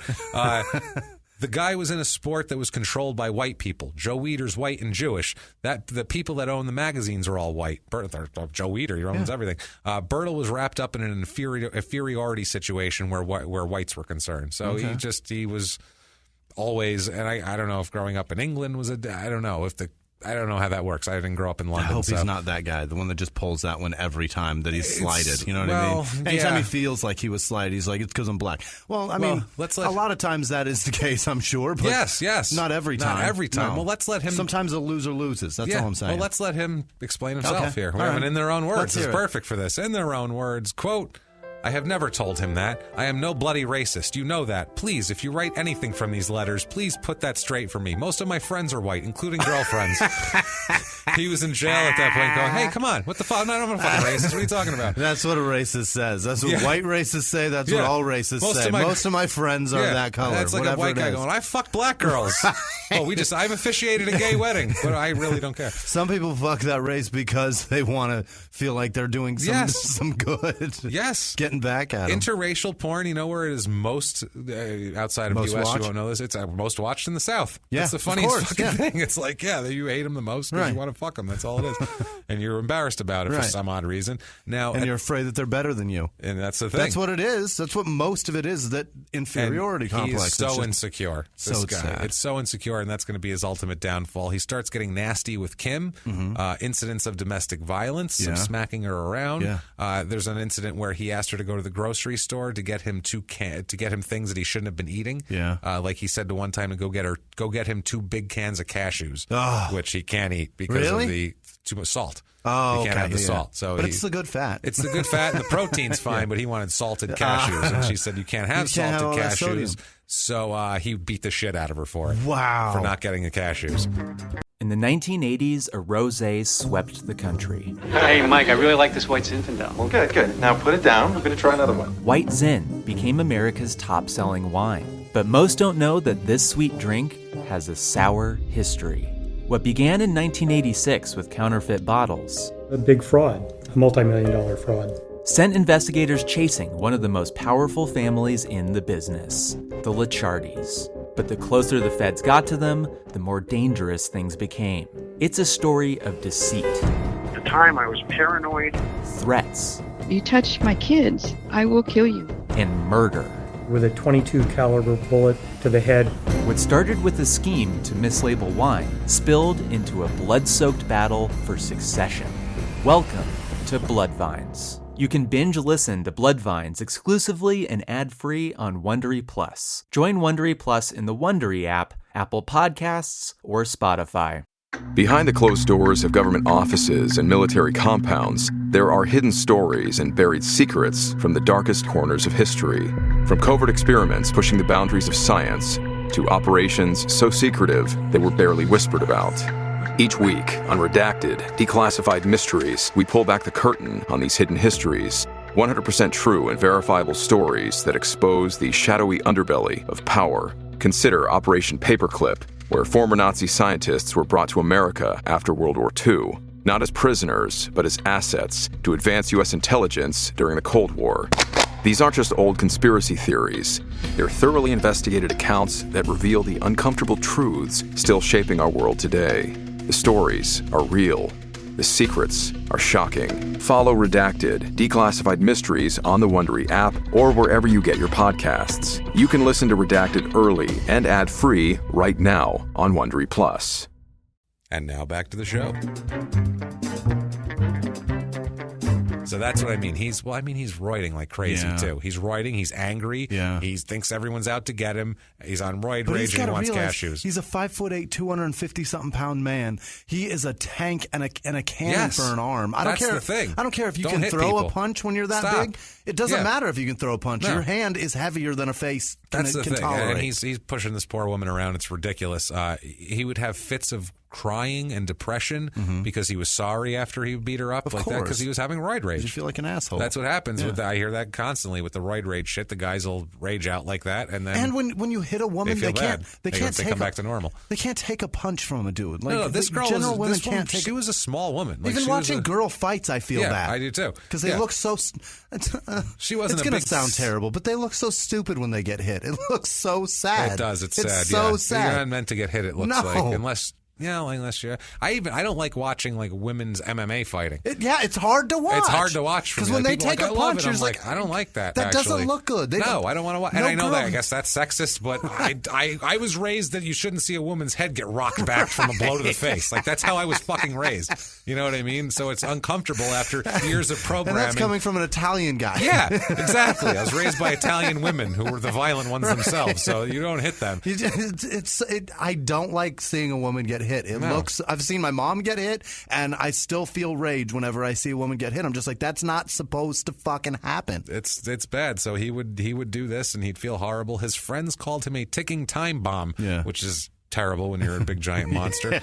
Now, he's training in 1984 for the Mr. Olympia 84 to get his revenge, and Kim leaves him. Kim takes off. Yeah, he's off in Europe training, and she calls him while he's training and says that she's moving out. He stops training and heads immediately back to California to find that Kim left and took all her stuff. Oh, no. She's gone. From a man that's already insecure. Yeah, now she's gone. Rejected by the one that he wants. Yeah, Bertil heads to Ricky Wayne's place, goes to see Hot Chickaroo there. He's very depressed, Bertil. He's talking about not competing anymore for the rest of the year, and he just couldn't get his head into it, but Ricky encourages him. Oh, my God. Jesus Christ. Let's play the music. Ricky encourages him. This is amazing. I can't. This is so awesome. All right, here's the music. Let's crank it up. This is Ricky Wayne. I said, come on. And we went into the bathroom with the full-length mirror there, and I had him take his shirt off. Bertil looked absolutely out of this world.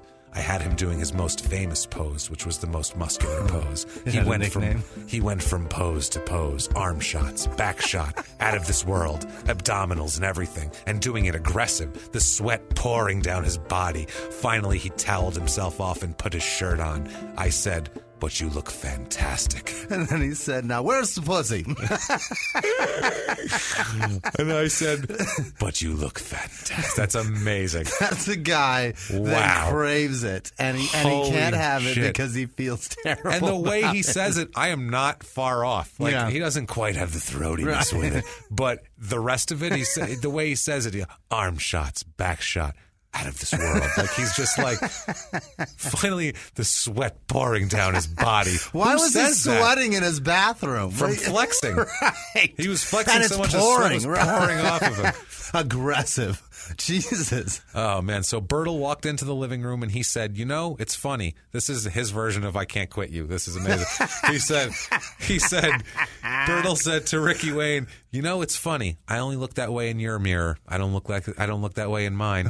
He says, you make me feel special. That's what he said to him. You make me feel special. Maybe if he'd have been there at that pageant, he would have won. Then Ricky bent him over, spit on his junk, and entered him. Entered him like a fucking champ. Like a man. Like an aggressive elephant. He with entered lots him. of grunting. Yep, unbelievable. So anyway, Bertil, now we're done with that shit. Bertil ends up getting a doctor's note saying that he was too ill to compete because of his contract. He had to compete. Said he was too ill to compete and drops out of the 1984 Mr. tired. Olympia. Yeah, he's too tired, way too tired. He shouldn't have stayed up all night flexing in dude's mirror. Yeah, exactly. So I'm reading about this, and there's all these other, like he appears. I found an article about him appearing in an Alabama tournament. Basically, that's probably where he started hating white people. Probably, just like they do a bunch of little ones. And this article had like this whole tournament. And he wasn't even competing; he was just making an appearance. He was like just a draw, basically. Come see Bertil Fox, you know, Mr. Universe or whatever.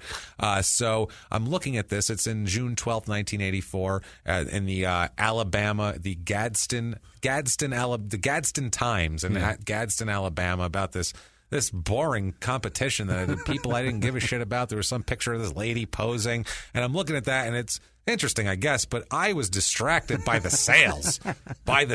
Jimmy. I love it. Jimmy, if you are in Gadsden, Alabama, and it happens to be June 12th, 1984, you need to stop by Kmart because you can get a gallon of Glidden spread latex enamel. Regular price $16.44, Jimmy, only $11.87. $11.87 for a gallon of paint? A gallon of latex, spread latex enamel. That sounds like paint. They're like $40 now for that. That's a great deal. You can't paint a living room for $40 anymore. When you have your paint, Jimmy, head down to C&H Office Supplies down at 208 North 27th Street because they are offering 20% off all, quote, office gifts and furniture, whatever the fucking office gift is. And you can call them for, quote, free fast delivery. It's so office supplies. Everything in there is essentially an office gift. I would think so.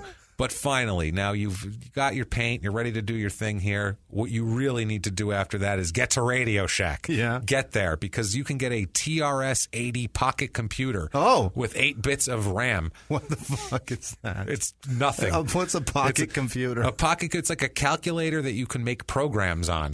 You can make little programmable calculator. All right, nerds, listen up. It says it is, quote, ideal for business, insurance, math, engineering, finance, science, and more. Solve problems anywhere with this amazing PC4 computer.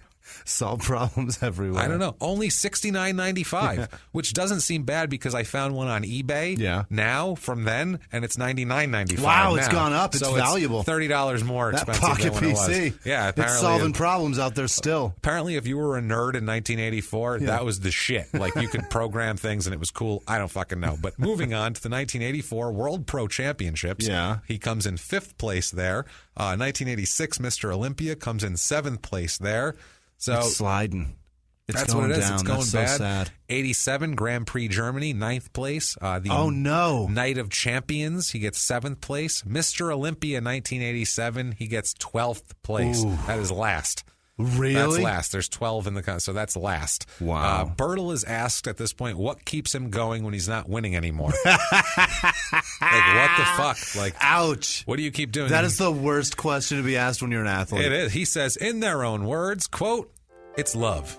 It's hard. Bodybuilding is something that I love. That's what keeps me going. Not the fame and all this bullshit walking around like some of these little prima donnas. These little shits will win little contests and they go around like their shit don't smell and things like that. What keeps me going is love. Yeah. Clearly. I love losing. Clearly. I love it. Well, you just called everyone little shits and prima donnas and fuck them. And then he's like, but love keeps me going. I love this. I love it. I love everybody. I love everything. 1989, he 6th place in the Arnold Classic, 6th place in the Grand Prix Melbourne. He has a classic. He does. Arnold Schwarzenegger has a fucking bodybuilding thing named after him. He did then. That's why he's great. There you go. 11th place in Mr. Olympia, 5th place in the World Pro Championships. He's being interviewed in 1990, asking what his plans are for in 91. Yeah. And he says, in their own words, quote, I don't know. I always find that when you talk about things, they never come true. I'm a very unlucky bloke, unfortunately, and all through my life, I should have been overall Mr. Olympia ages ago, but for some reason, there's always some obstacle in my way. I have a rough idea what I would like to do, but I'll keep it to myself and hope it works out. He's got a lot of problems. I have no confidence. He's got a lot of problems. He should have bought one of those pocket PCs and solved all these problems. He could have solved everything. Science, math, insurance, ego, it's all in there. It's all there. He ends up not competing at all in 91. 92, 16th place in the Arnold Classic. 9th place in the Pittsburgh Pro Invitational. Ugh. He is bench pressing 640 pounds at this point. Jesus. 640 fucking pounds. And Think using about that weight to sculpt his body into something amazing. That's not even winning shit. That's how crazy this is. Comes in 13th in the Ironman Pro Invitational in 94. Yeah. After that, he retires from bodybuilding. Okay. He's done. It's done.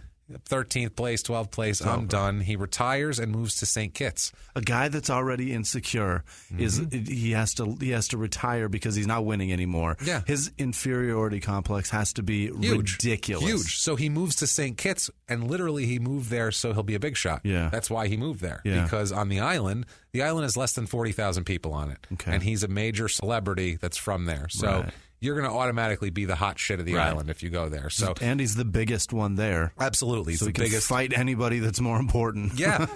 And also, too, he's opening a gym, and he plans on training young bodybuilders and bringing them along and teaching them shit, and which would have been a good thing for him, honestly. But I mean, in America, we've got fucking, what is it, 60 million? Is that what it is?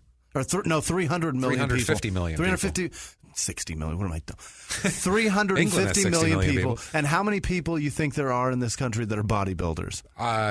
You know what I mean? 700. Right. That are like at that right, level. exactly. I don't know, that are like so then you're into moving it. to a place that has, 40,000 people? Yeah. If the sheer numbers are similar to that, there's like 7 people there that are going to pay your gym fees. But he's going to find them and he's going to fucking move them along and make them be their coach like Ricky Wayne did for him. Like, you know, that he has 7 people that he can be a silver-haired middle-aged white man for. Yeah, he's going to try. He's going to try his hand at being silver-haired middle-aged white man. He buys land and builds a large home and a gym on like a hillside.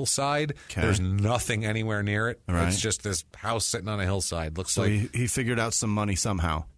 Yeah, he made money with the Weeder contracts. He made money with those. Right. Yeah, he was under contract for a long time. People are excited to have him on the island. Everyone wants to meet him and talk to him. It's wild. There's an island resident named Denise Williams, and she said, quote, "He was this big movie star." He was never in a movie, by the way. "Everyone looked up to him as Mr. Universe. Everybody would like to meet this man. He was like, I would say, one of the top class, but he was not what we thought he was." And now we come to some shit where he wasn't what they thought he was at all. In 1995, he meets a 19-year-old swimsuit model named Leoka Brown. Yeah. He falls hard for her. And he's got 3 kids somewhere. He's got 3. They're way gone. Well, shit, they're in their 20s by now. Yeah. So, I mean, he doesn't give a shit about them anymore. Kim's gone. Yeah. He meets her, falls hard for her, and he's in his 40s. Yeah. This is 95. He's 44 years old. He's going to go out with a 19-year-old. What are they talking about? Check yourself. Yeah. Like, the ego and the insecurity you have to think that that's going to work out is insane. Now, Ricky Wayne has some thoughts on this. Yeah. And we're going to play music for this one. All right. Ricky Wayne says, ooh, here it goes. Yeah, there he's heartbroken. Here he goes. He says, quote, "Bodybuilders are like people who are in their prime of their time. When you're as perfect and fit and hard like Bertil Fox, you want a woman close to that. You can only get that with women 19, 18 years old. Bodybuilders are physically orientated. We see physicality. How many kids has she had? Is she in shape? What turns him on is not that she's a woman. She's a woman in great shape." That's definitely a quote from a gay man. That is latent homosexuality at its finest. Has she had kids? Is it a mess down there? Is it a mess down there? Is it ugly? It's not that bad, dude. It doesn't ruin them. Oh, God, Jesus. Oh, I don't know what after kids, but whatever. After kids they're are not great that always. bad. Who cares? It's fantastic. Jesus. Are you kidding me? That's where the sun shines from there. Get the fuck out of here with that shit. It's amazing. Leoka is interested It's self-moisturizing, first of all, sir. You got anything that's self-moisturizing? We don't. She's interested in a career in modeling. She's a bikini model and shit like that. She does modeling contests and all that sort of thing. His son, Sean, said about her, said that Bertil liked her, but he would get mad when she wouldn't listen to him and talk back to him. Because, he probably got some 19-year-old because he figured, I can control her. Right. You know what I mean? She's not like that. Yeah. Now, Leoka's mother, Babs, she owned a dress shop on the island called Style and Style, and she also had like a dress shop where they made dresses, like an off-site thing here that we'll visit in a little Custom while. ones. Yeah, she's 35 years old, by the way. The Leoka's mom is. So yeah, he is. He is 9 years. 16. He's 9. Who cares? He's 9 years older than this lady's than his mother-in-law future. So this is ridiculous. The family doesn't like the fact that he's in a relationship with her. Well, no. Because of the age difference. Right. And they say she's not ready for a serious relationship. She's 19. Especially with a 44-year-old man. Absolutely. So what does she do? Of course, she moves into his house. Obviously, you got to do that. He told her where to go and what to do. He kept her from visiting her family as much as she would like to. Very controlling. Gets her in that house up on the hill with nothing around it and stay in there and Rapunzel yourself, basically. Otherwise, she'll meet a 21-year-old dude that's working hard to figure something out in his life, and she's going to realize she can talk to him about music. Yeah. Meanwhile, the other guy, the only thing he knows is fucking chickaroo. Hot chickaroo. So during one of these pageants, I saw a video of one of these pageants she was in, and she was asked about equality of the sexes on the island, and she said that socially things aren't perfect, but professionally things have gotten better. Okay. She said, quote, "This is not the dark ages," which unfortunately for her it sort of is, as we're going to come up here. People around the island start talking about, there's rumors that Leoka cheats on Bertil and that Bertil beats her. Those are the rumors. God. Like, it's not a great relationship. Bertil called his friend Taupin from earlier that he grew up with, working out with, to commiserate about Leoka. And Taupin said, quote, when he first met Leoka, he was very keen on her. A few months later, he called me and told me that things weren't all that good and that she's always off doing all these different things. I say to him, why don't you get rid of her? And he said, she's perhaps the only person that knows me inside and out, but I don't think she has correct intentions about this relationship. So he's like, why? Because I'm infatuated with her. That's why I don't leave her. I need a 19-year-old. Yeah, I just want her to do everything I say when I say it, and I just want to control her. So Babs, the mother, is very well loved on the island. Her business does well. They all love her dress shop. People love her dress designs. She tries to get Leoka to leave Bertil. Leoka finally agrees to leave him in 1997 for a white college student. Bertil's pissed. Oh, my. Yeah. He's cool with it at first. He takes a trip to England in September of 97, and he asks Leoka to house sit for him. So, he still trusts her with his shit. He's like, hey, house sit for me, blah, blah, blah. That sort of thing. And he's dropping little subtle clues. I'm going to England. I'm going to go fuck all these other white women. Yeah. He was going to buy equipment for the gym. Okay. That's what he was doing, to purchase equipment for the gym. This was pre-internet. Good internet connection. I don't know what it was like in St. Kitts, and he probably couldn't order that much shit online. Heavy gym equipment probably didn't come overseas like that from an online order. So that's September 27th, 1997. September 30th, 1997, he returns, September 27th, 1997, he returns from England. And on September 30th, 1997 at 10 a.m., there is a 911 call. Yep. They use 911 down there, which is weird. It's English, but they still use 911. They do have 999, but also 911 still works. It's like, why have anything else? Yeah, okay. So the police receive a 911 call saying that there's a shooting in this one district that has a lot of drug activity. So the police figured it was a drug-related crime. Okay. And he said that a domestic shooting was the last thing he expected, the police chief, when they go there. It turns out that what they find is the first double murder in the history of the island. Really? The first in the history. Now we'll get into what happened. I know a guy who has two people he wants to kill. Well, this guy, we'll talk about here what they find. Basically, we'll talk from Leoka's brother has a quote on the whole thing here. Leoka's brother said about Bertil, quote, he couldn't accept the loss. He couldn't accept her not wanting him anymore, and he felt that he had to do something. He felt like if he couldn't have her, why should anyone have her? Yeah. And so a lot of them are like that. Yeah. What ended up happening was Bertil shows up at the dress shop. Yeah. And he shows up at the dress shop. Now there is so many conflicting things here that we'll get into, but he shows up at the dress shop, and what ends up that he's rich and famous. He's on this island. I did nothing. I can do whatever I want. He says in court that he came home from England. Bertil testifies. He says he came home from England and found his gun missing from the holster. He said he went to the dress shop to find Leoka and just ask her about it. Shot them by accident. So it fucking doesn't matter what the fingerprints are. He said it. Not really a factor. Right. Do you believe he accidentally shot a gun 3 times accurately? No. That's the question. His best friend, Edmund Truss, who's the guy who he went to his office and told him about, he testifies in this trial. And he says that Fox admitted the killings to him and to an associate without making any claim of self-defense. Truss said, quote, he had shot Leoka and her mother. He said Leoka's mother was pushing him out the door. At that point, he pulled the gun out and started shooting. And also a seamstress who was at the dress shop also said the same exact thing. Same story. Seems like that's what happened. That sounds like the one that's more probable, right? So the trial ends, and there is a hung jury. What? Hung jury. Trial ends in a 5-4. The juries are 9 people. Ends 5-4 in favor of acquittal, by the way. 5 acquittal. 4 non-acquittal.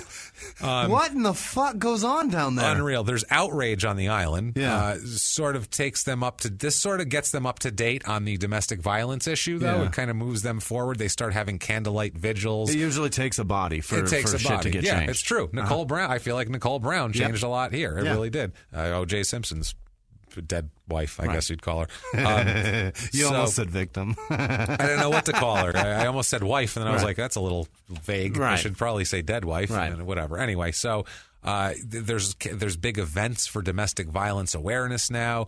People are pissed. They want him retried and fucking convicted. They're mad. I mean, if there's anything positive to come out of it, at least some people are talking about changing some shit. That's the thing. That's good. Henry Brown said, quote, the lawyer said, quote, this incident happened at a time when the country was quite sensitized to violence against women and had formed a view in their minds that frequent violence against women should be arrested. Well, no shit. Yeah, that should be a thing.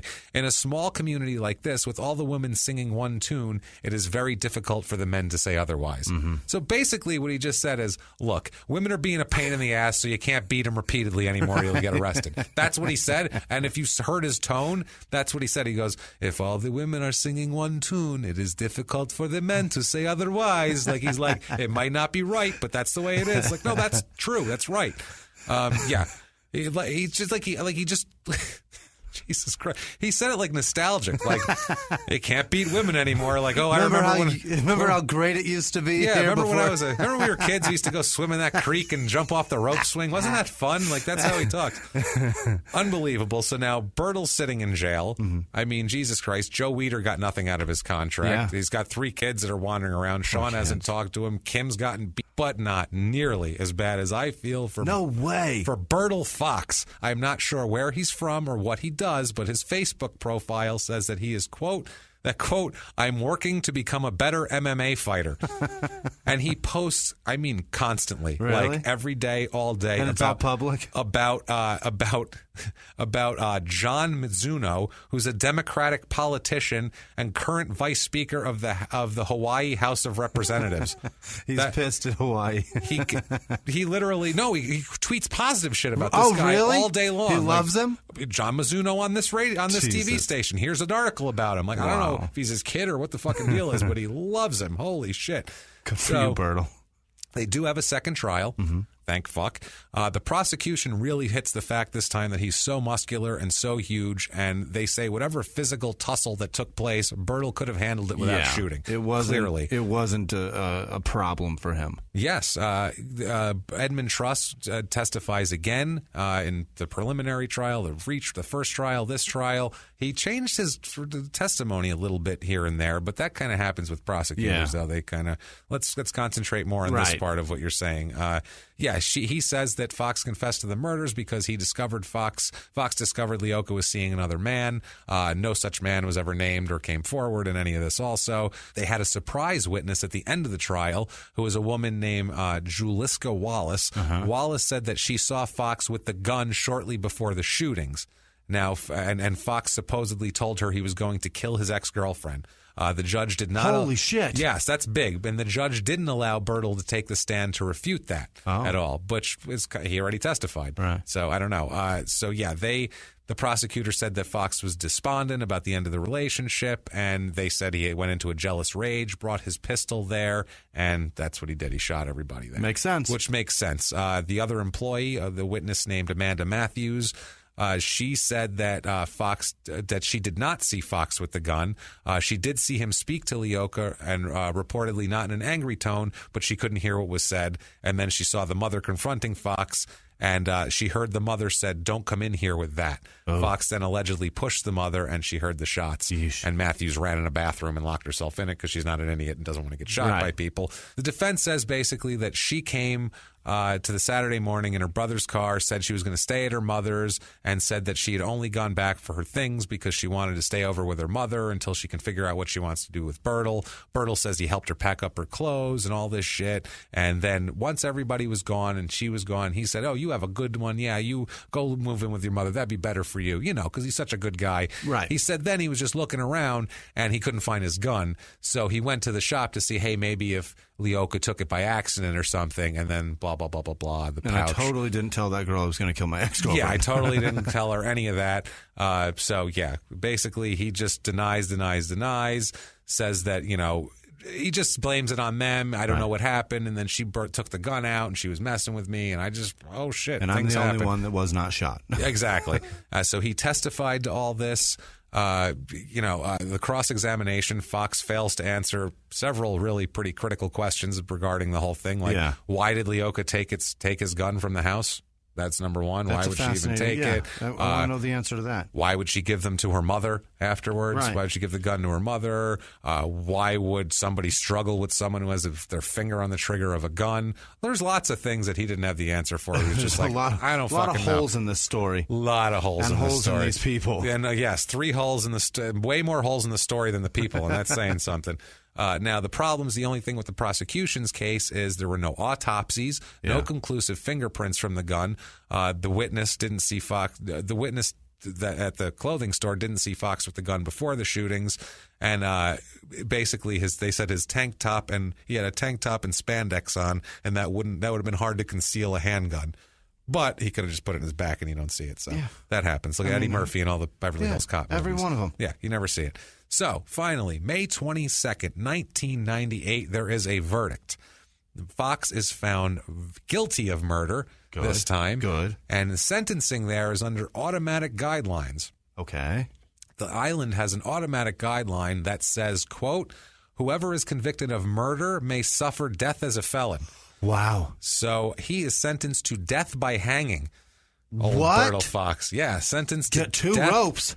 Death by hanging. That's a big dude. That is a big dude. Did he get it? Waiting to fucking sitting in death row, fucking waiting to hang. Yeah. Imagine that. And also, too, shrinking physique and all that. He's sitting getting in fat. Yeah, he's getting fat. Things are horrible. He's just sitting in there.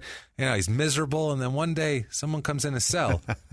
He's like, who's that? And it's Bobby Colorado, animal trainer from Fredericksburg, Texas. And he says...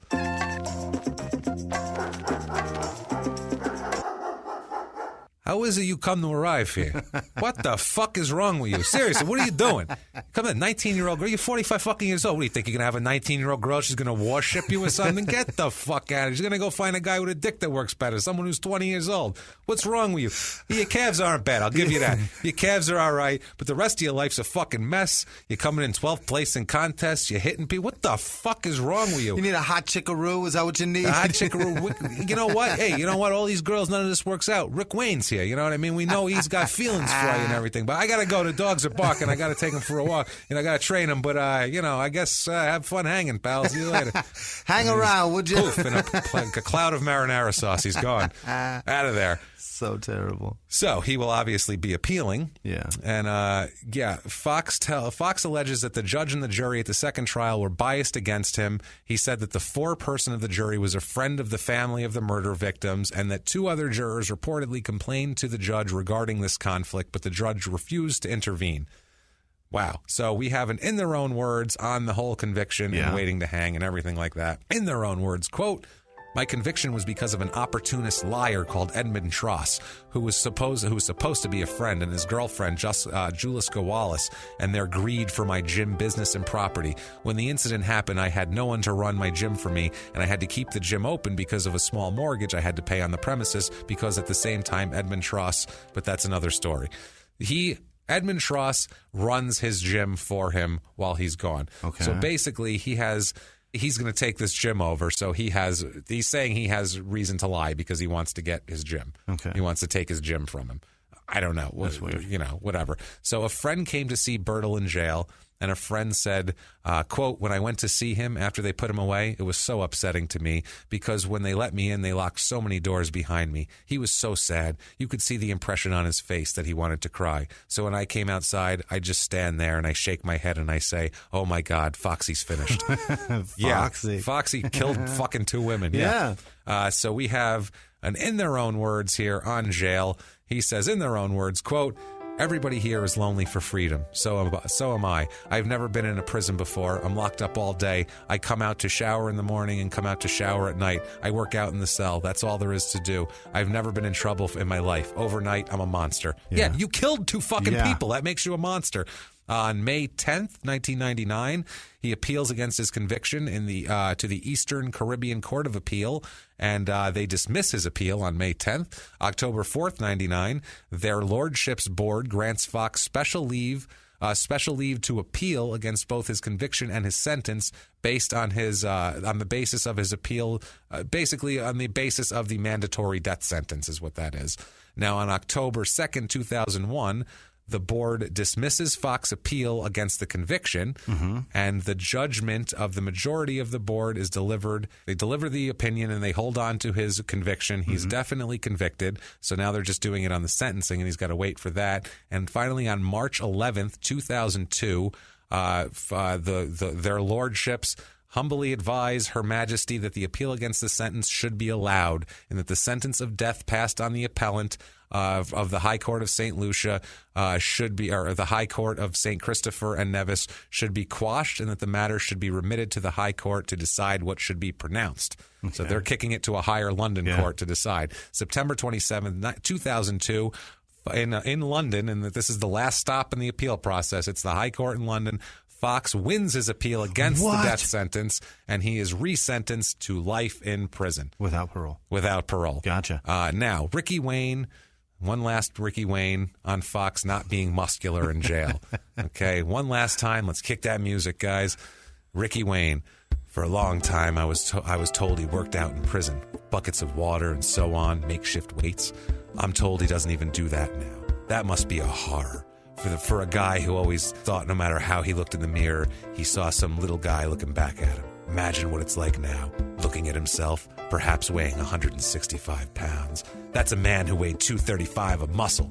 I don't even know if execution can be worse.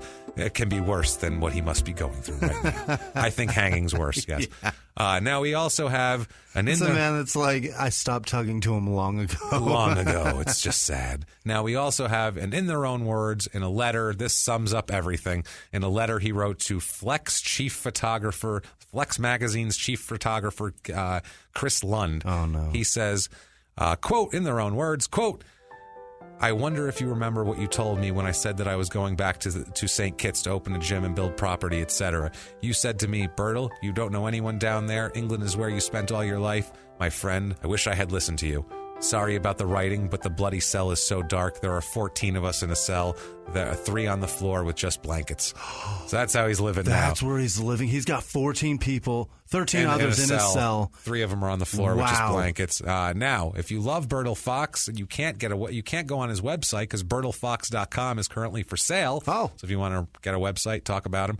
And if you really love Bertil Fox, you can go on eBay, and there is a Bertil Fox Night of Champions bodybuilding muscle photo in black and white. Yeesh. You can get it for $12.99 plus $3.98 shipping and handling. That's a deal. And that is Bertil Fox. My God. And a weird ass fucking tale of I don't even know what. That's our Mother's Day. Happy Mother's Day, everybody. Mother's Day. He shot somebody's mother. I literally picked this out because I'm like, he shot a mother. I guess it's Mother's Day. He shot this lady's mother. So terrible. Christmas, we did Joe's son. This is not as bad, I don't think. So either way. But yes, we hope you enjoyed Bertil Fox here.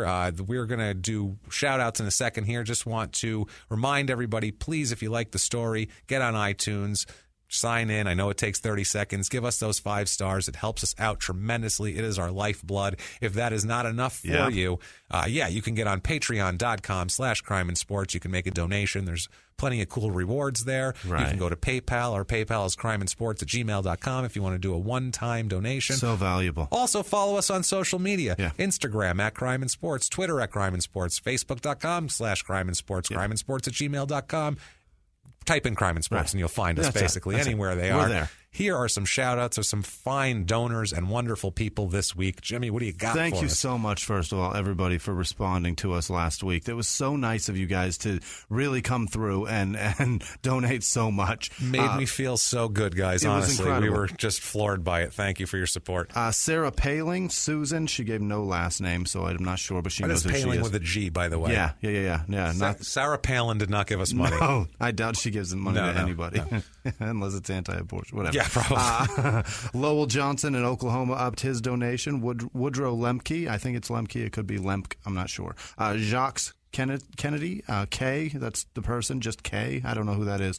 Gretchen Schwartz, Jason Fuller, he's been listening over a year, and he just jumped on board now to donate. Man, Thanks, Jason. Appreciate you. Amber Christopherson, Caroline Hill, Tom Carmick, Audrey Young, David Lenker, Susie Q, Maria Macklin, Casey Josh, Katie Garland Noble upped her donation, and so did Heather Rylander. Thank you both very, very much. Monj Sanga in England. We love Monj. We love everybody. Thank you, guys. Jesus. James Pagachnik, Be Kind Callie, Amanda Gibson, Amy Keller, she upped her donation. Danielle Nashimi, Jason Davis, Mary Zellers, Hattie Jennings, Colin Cameron in PA. He's a real estate agent. Help him out. Phil Cantwell, Elizabeth Freeman, Leah with no last name, Taylor Hunsaker, Greg Baxter, Jason from New Mexico, Andrew Weiland, Kelly Mack, Garrett Schaefer, Alexandra Gia, Melissa Schmaltz, Jason Bogue, who lives in Texas. He sent us 2 donations, huge ones. So thanks, Jason. Jesus, you're a hell of a dude. Man, wow, we appreciate Sarah it so Straubin, much, really. Sarah Straubin, or Straubin, Strobin. Strobin. That's definitely it. Slow Strobin. Right. Zachariah Stone, Paul Trippy, Catherine Hinman, and Christopher Much. Thank you guys so much. And I'm going to be at Stand Up Live with Nate Bargatze May 19th through the 21st if you want to come out and see me with him. Otherwise, find me on Instagram, Snapchat, or Twitter at Whisman Sucks, WHISMAN Sucks. And I am at Jimmie P is funny on all the requisite sites there, and you can just try. You can friend me on Facebook if you copy my name from the show description. Don't be a hero. Don't try to spell it. Just copy and paste it, guys. The donations are huge. Thank you so much. You guys were amazing. We're not beholden to sponsors because if a sponsor drops us for some crazy shit we say or whatever, we don't care. Right. Because we do the show for you guys because honestly, you guys are the financial engine that keeps us running. So we don't give a shit about anything. Honestly, these sponsors, these people, we care about you guys. So thank you guys so much. And you're showing us that you like it, and we're just going to keep doing it the way we do it. And thank you guys so much. Good God, we love it. Live from the Crime and Sports Studios, we will. If you like crime and sports, you can listen early and ad-free now by joining Wondery Plus in the Wondery app or on Apple Podcasts. Prime members can listen early and ad-free on Amazon Music. Before you go, tell us about yourself by filling out a short survey at Wondery.com/survey. In the 1980s, a rosé swept the country. Hey, Mike, I really like this White Zinfandel. Well, good. Now put it down. We're going to try another one. White Zin became America's top-selling wine. But most don't know that this sweet drink has a sour history. What began in 1986 with counterfeit bottles, a big fraud, a multi-million-dollar fraud, sent investigators chasing one of the most powerful families in the business, the Licciardis. But the closer the feds got to them, the more dangerous things became. It's a story of deceit. At the time, I was paranoid. Threats. You touch my kids, I will kill you. And murder. With a .22 caliber bullet to the head. What started with a scheme to mislabel wine spilled into a blood-soaked battle for succession. Welcome to Bloodvines. You can binge listen to Bloodvines exclusively and ad-free on Wondery Plus. Join Wondery Plus in the Wondery app, Apple Podcasts, or Spotify.